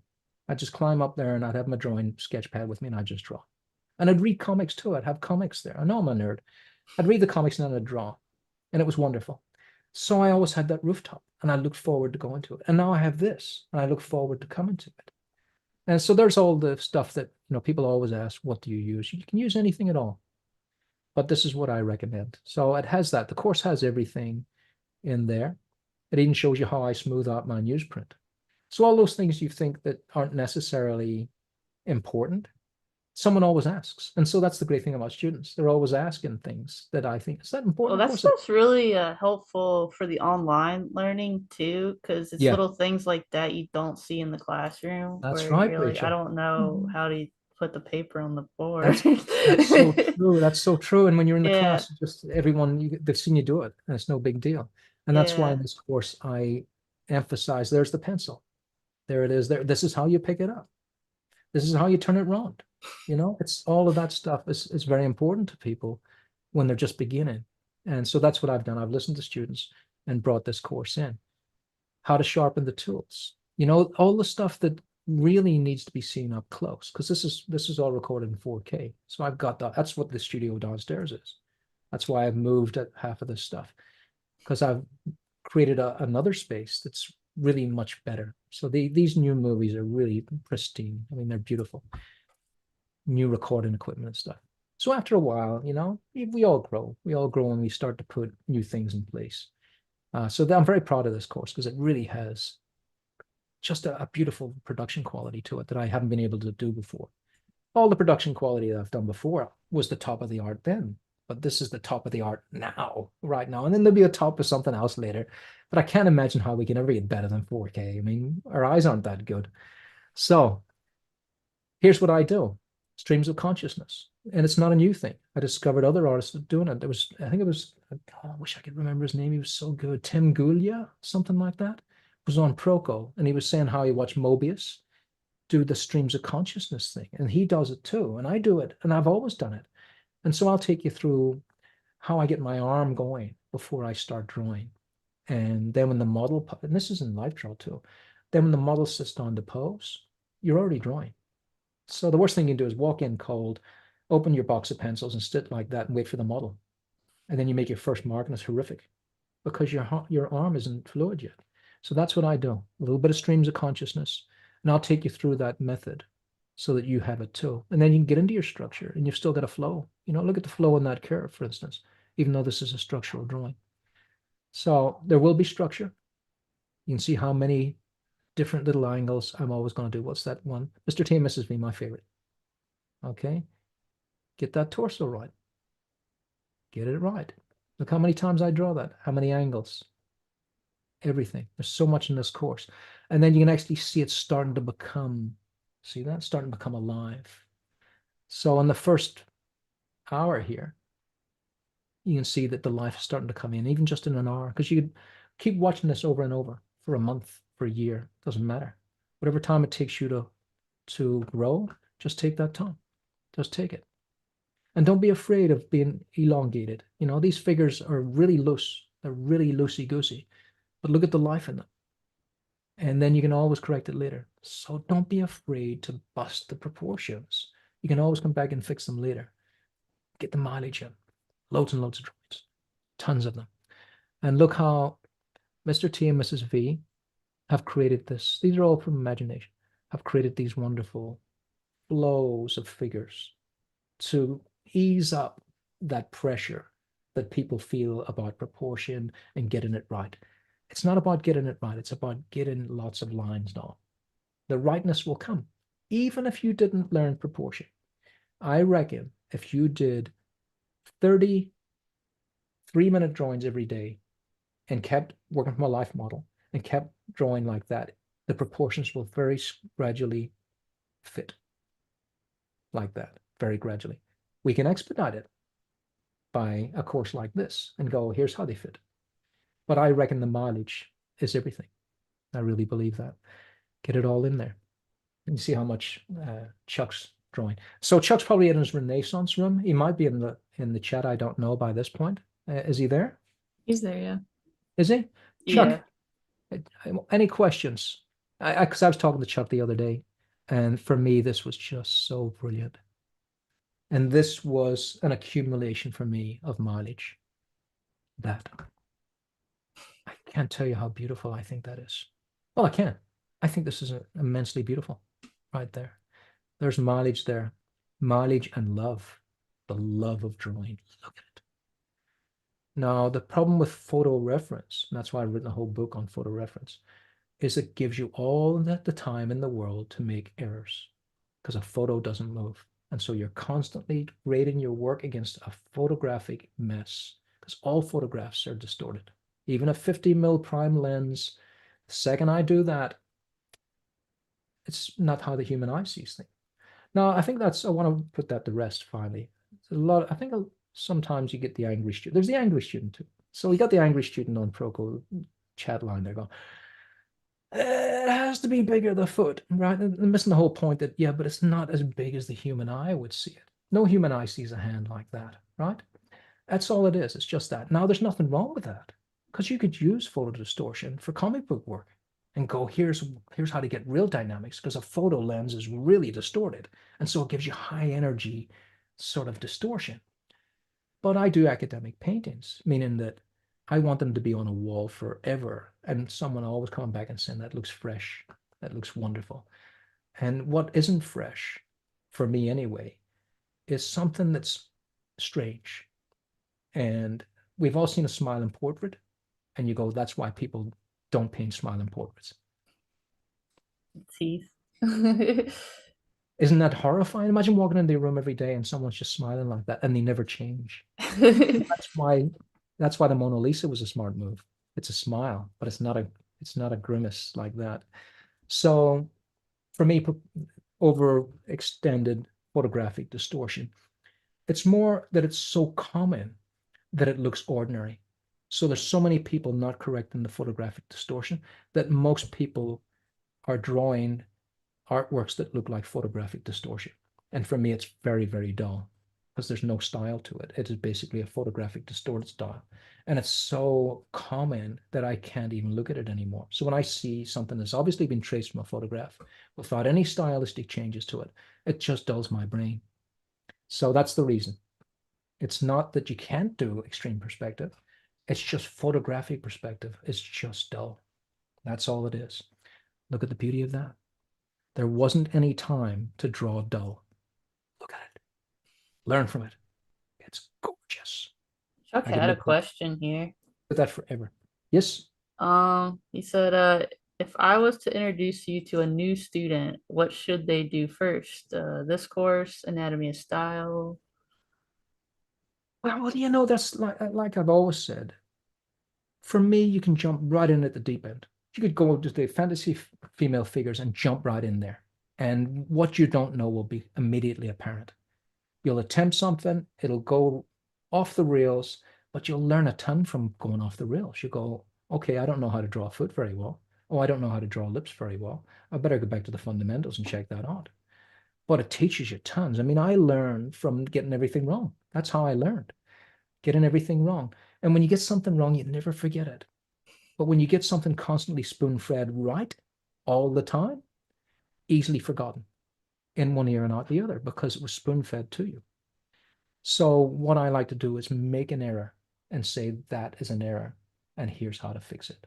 And I leave that in all the time. There's too much slick stuff going on the internet where they just chop, chop, chop, chop, or they probably practice one drawing 100 times and then they put up the final idea of that. And it's so slick by that point, there's nothing to learn. I love to see a drawing go off the rails a little bit and then be corrected. And that's when it's really knowledge. Like Steve Houston said to me, we went to the back of a Michelangelo statue once, and there was a drawing there by Michelangelo. Looked like a 6-year-old did it. Michelangelo did it. Okay? So he knew it's just a quick drawing.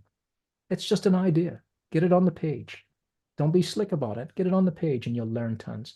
So you can go any way you like. But from that question, I would say this is the course because, you know, I might be a different animal. I know a lot of students need to learn by starting at the very, very start and don't want to jump off the deep end. Well, this is the course because it starts at the very, very start. And it takes you somewhere into the shallows and takes you into a little bit of the deep end. And then you can go into the fantasy female figure course and be in the deep end and enjoy it because there's so much. Look at Chuck here. There's so much to love and enjoy in really mastering something by loving it. Look at the love in these drawings. Just amazing. You know, I've seen Chuck just grow and grow in such a quick time, such a fast time. And Elshad as well. Elshad came in just recently. He was one of my newest cohorts. If you didn't get to see the Anatomy of Style, I'll put it in the description, but if you didn't get to join the Anatomy of Style course, I have the auditorium. And basically the auditorium is where you can go and just watch it at half price. You can just watch the course. And I swap it out over the year. And so basically the latest cohorts that you'll see this painting in there has just gone into the auditorium. So the auditorium's on my web store, which is in the link. And you can go in there and I just saw another student go in there the other day, and you'll see what the recent students just did. And if you buy the auditorium ticket, then you have it for a year, and then you can join the Anatomy of Style for 20% off. So that's the idea of the auditorium. So if you wanted to see what that looks like, there's a good introduction to it. And then you can see how I work with students, and then you can get a feel for it. And if you feel a little bit anxious about coming into a course like that, at least you can see that it's not at all an anxiety-ridden course. I am not the teacher that comes around and slaps the kids in the head on the way past. Now, because you might go, that's ridiculous. Who would ever do that? My teacher did. Oh my Our goodness. music teacher did that. As we walked into the class, she hit us with a strap as we walked past, Wow. one at a time. And she Can't get says, away with that today. No. well, it was the end of it. They ended it just after I left school. They ended that Yeah. corporal punishment. And she says, that's something like, that's an advance. So Well, You hadn't even done anything yet. you can take that off later when you get another one. oh my goodness. So basically, yeah.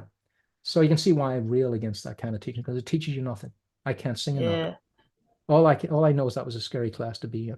Yeah, there's better ways to scare the students. That's what I think. Oh, big scary Rachel. Yeah. That's one, Rachel. Yeah. Yeah, that's a good one. And humor as well. Look at the humor in Rachel there. That's what we need more of. We need to make it lighter. Make it lighter. Let's not be so hard. Let's not be so tough. It's forever. Art is not like anything else. It's forever. I was talking to my wife the other day there, and she said, and we were talking about when did most people accomplish great things. And it's usually in their 30s, right? But that's just great things. That's like, splitting the atom or whatever it is. Well, Einstein did that much later. But, if you look back in time, because the energy of 30, the energy and the knowledge of 30 was all there. Art's different. And she says to me, do you think you were a better artist at 30? I says, not even half the artist I am today. Art is different. You continue to get better and better and better, because it's not really an energetic sport.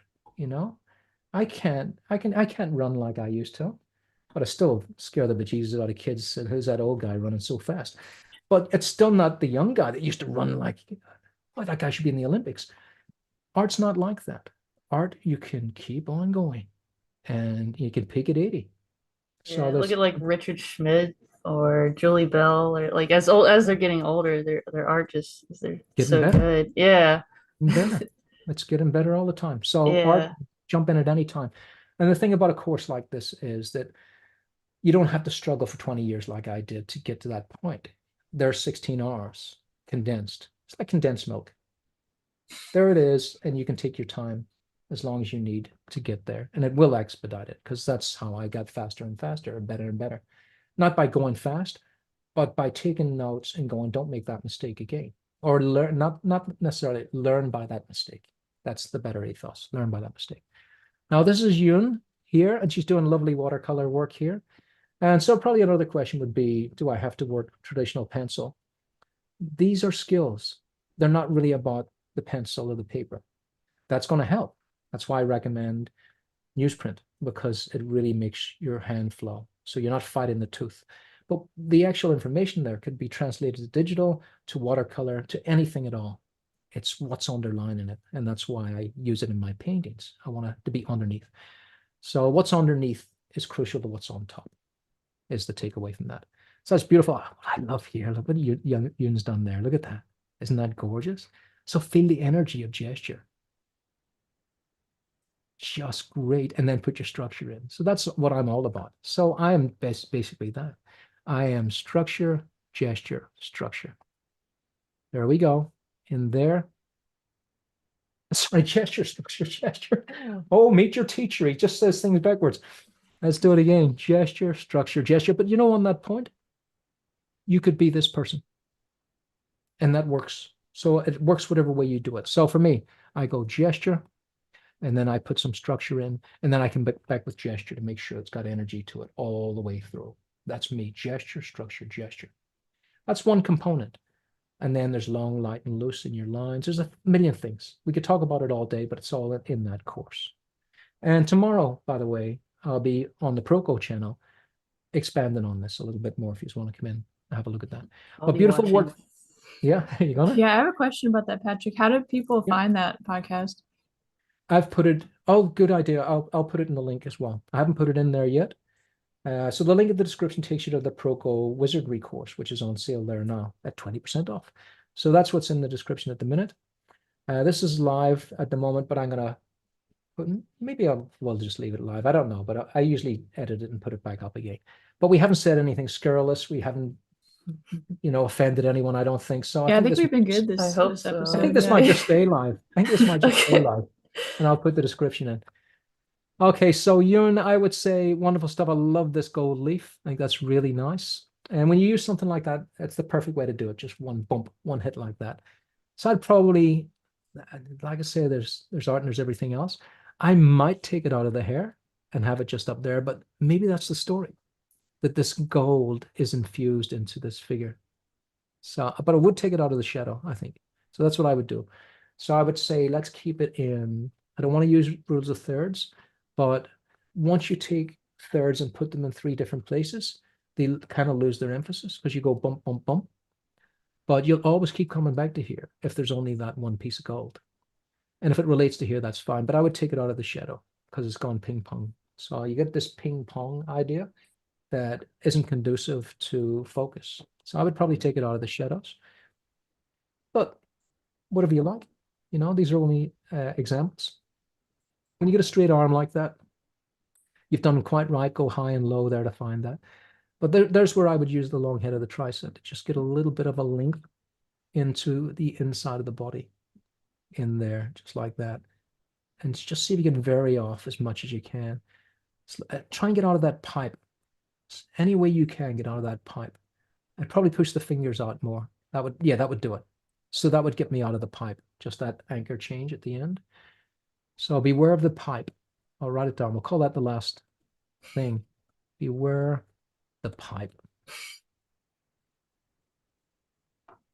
Anything that looks pipey, get your gesture back in there. But beautiful work there. Nice and fleshy too. It's good. All right. And this is Hugo. Oh, we can't leave without Hugo. Is Hugo in the chat? I'm not I sure. don't think I've seen him. Nah, No. So I don't think so. see if we've missed. Let's see, who is that? We've seen Randall. Just don't want to leave with everyone not getting a look in. So it's just Hugo, I think.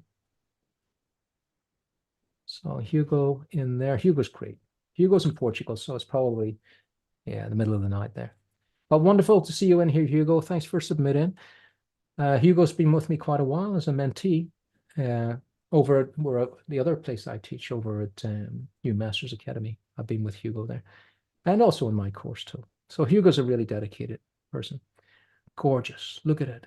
And that's what I love about art, that everyone has their own style. Look at the solidity, the solidifying elements in here. Look how it's just so powerful. It's so strong, isn't it? So wonderful stuff. I love how the fingers have got a rhythm to them all the way through there. That's nice. The thumb doing the opposite. I always think of this as a maverick. So I always think of the thumb and the little finger as the mavericks. If they're doing something a little different from the rest of the fingers, you can get away with anything at all. So on that note, I'd probably have brought out here, Hugo, maybe that index finger as well. So that's the secondary maverick. And the index comes in, see, there it is there, comes into play at the end of an arm. So if you get a position where you've got the end of the arm, like you've got here, then you've got that moment to put the index in. And then these guys can, they can start to weave off of that with the little index being a little higher. See that? So you've got that rhythm all the way through, coming around to the back. And so the index comes out more than the others. So look for those little mavericks. Like I say, you look for the index at the end of an arm. So we've got that moment here happening. But beautiful stuff. There's the long head of the tricep again, giving us that lovely bump down to there. That's why I love it so much, because it has structure at the end of it, which makes the gesture more gestural. Beautiful. Wonderful stuff there. It's probably softened the hair, but that's just me. I don't want it to take away from your style. But I like the hair to have a soft edge to it. And then that complements the harder edges of the face, for instance. So one thing complements another thing. But there's hard and there's everything else. You can have just hard edges everywhere. And you can even flip it. You can go, I'm going to do all the hair as hard edges and the body as soft edges. And what an amazing thing that would be. So there's no rules. Like I've Look at always like Line Decker and how he like did Linedecker. hair. Yeah. Yeah, and look how he did. Perfect example, Rachel. And look Yeah. how he did clothes as well. It looked like clothes that have had too much starch in the wash. They were But they looked just, so good. didn't they look great? And Yeah. he was selling clothes. That was what Yeah. most of his commissions were. So yeah, I've probably a little tangent there. We haven't talked about tangents, but when things are so close to something else, I like to give them a little bit more air. So I'd probably maybe do that just at that point. Right there, and if we fill that out, you'll see what I'm talking about. So a little bit of that feels right for me. Just that. So a tangent is when lines are so close to the other, they start to portray depth. So the depth looks too shallow. And that's what happens in photography a lot too, you know, it just gets too shallow. I bring those breasts up. Remember, the breasts are most curved underneath. And then they're straighter at the top, coming out to a peak. So something like that. They're tiny little incremental changes, just tiny, tiny things. But it can make all the difference to a piece of work. All right, guys, I'm going to call it end there. If there's any last questions, please go ahead. I think But we thanks got for them these all. beautiful submissions. Oh, so gorgeous. And sitting figure. I think this was from Aaron. It must be from Aaron again. Is that right? Yeah, Nice that's work. right. Yeah, beautiful. Great work. So fantastic to see. Beautiful. And Elshad really worked on that. Really worked on that and did a beautiful job. Elshad, there is one thing that I have been looking at on this. I'll just end with this one, actually. There's only one thing, and it's this hair here, right there. Now, I see what you're doing there because you want to really silhouette that figure, but I think it might be too much. There's sometimes you just have to kill it all. So for me, that works better because you can really feel that she's looking off into the distance. But there was something about that was just bothering me. We should have done a different layer there. Let's try it again. It's telling too much of the story. So the story for me should be about this princess, not her hair. There's times when that's right, like in Fantastic Four, there was a character called Medusa. She didn't have snakes, she just had hair that was very long and strong, and she could strangle people with it. And that feels a little Medusa from the Fantastic Four to me. It's just telling too much of a story. And also, it might be confused by something else. It might be, is this a cushion that's there? So for me, I would probably delete that. There's an old saying, if in doubt, take it out. And that might be a point where I would take that out, maybe try a different hairstyle, or just go with the one you have. But I would take that hair out. And it's not a big fix. Sometimes, even though it's a big space, it's not a big fix. You just take that red and go in there, because that would bother me forever. And that's the way it goes. And it'll bother you forever, I think, once you see it. What do you think, Rachel? Melanie? Yeah, Remember, it's just opinion. I think so. Like I feel like she's kind of like looking off in the corner though. Like Yeah.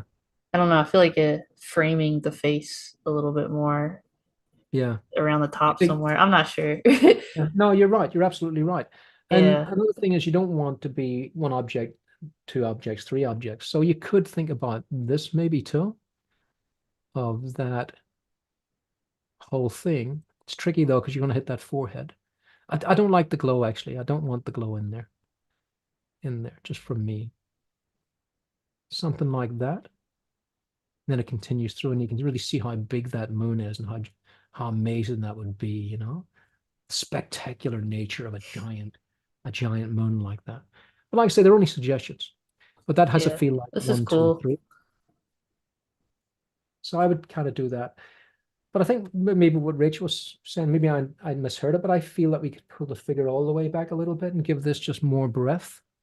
Is that what you were saying Yeah, too? yeah, like normally, right, if there's like you're like looking this way, you want there to be like space in front of Yeah, the way you're looking. yeah, exactly. I think so too. So if we took all of that over to here, I would really feel like the world. We'd still need a pillar in there. I think he was right. But Yeah. each tried to put a pillar in there or a curtain, something or other, Yeah, you just know? to frame it. Yeah, I think so. That's great.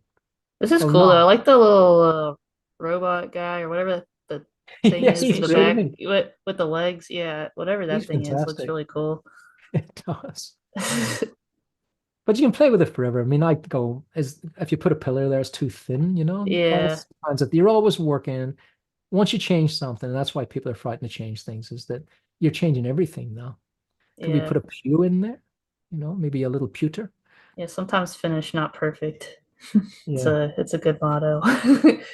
Yeah, absolutely. I mean, there was a way you could finish that when I worked in illustration. A guy says to me, you need to add more to the end. I says, you know, this was before digital art. I says, the board ended. Yeah. What do What do you? you I can't paint space. Yeah, But there was always a way. And what I did was I added board to the board. And of course you have a big crease on it, which is not going to work. And then I yeah, put acetate across the entire thing, you know, just matte sort of plastic across the entire thing. And I airbrushed on top of that all the way through to the crease. I mean, it was a pain in the ass, but they photographed that and it was fine. And it was the art director's fault completely. He says, we want it to be a wraparound cover now. uh, The, the oh, board, there's no more board for that. yeah. You'd be surprised before digital just how much of a sensation that was to be able to do that before digital work. Now you I had a just solution. Yeah. yeah. Now the AI will do it. Well, Just throw it in. Photoshop. Yeah. Yeah. All right, there we are, guys. That's us done. You know what has to stay live? I didn't record.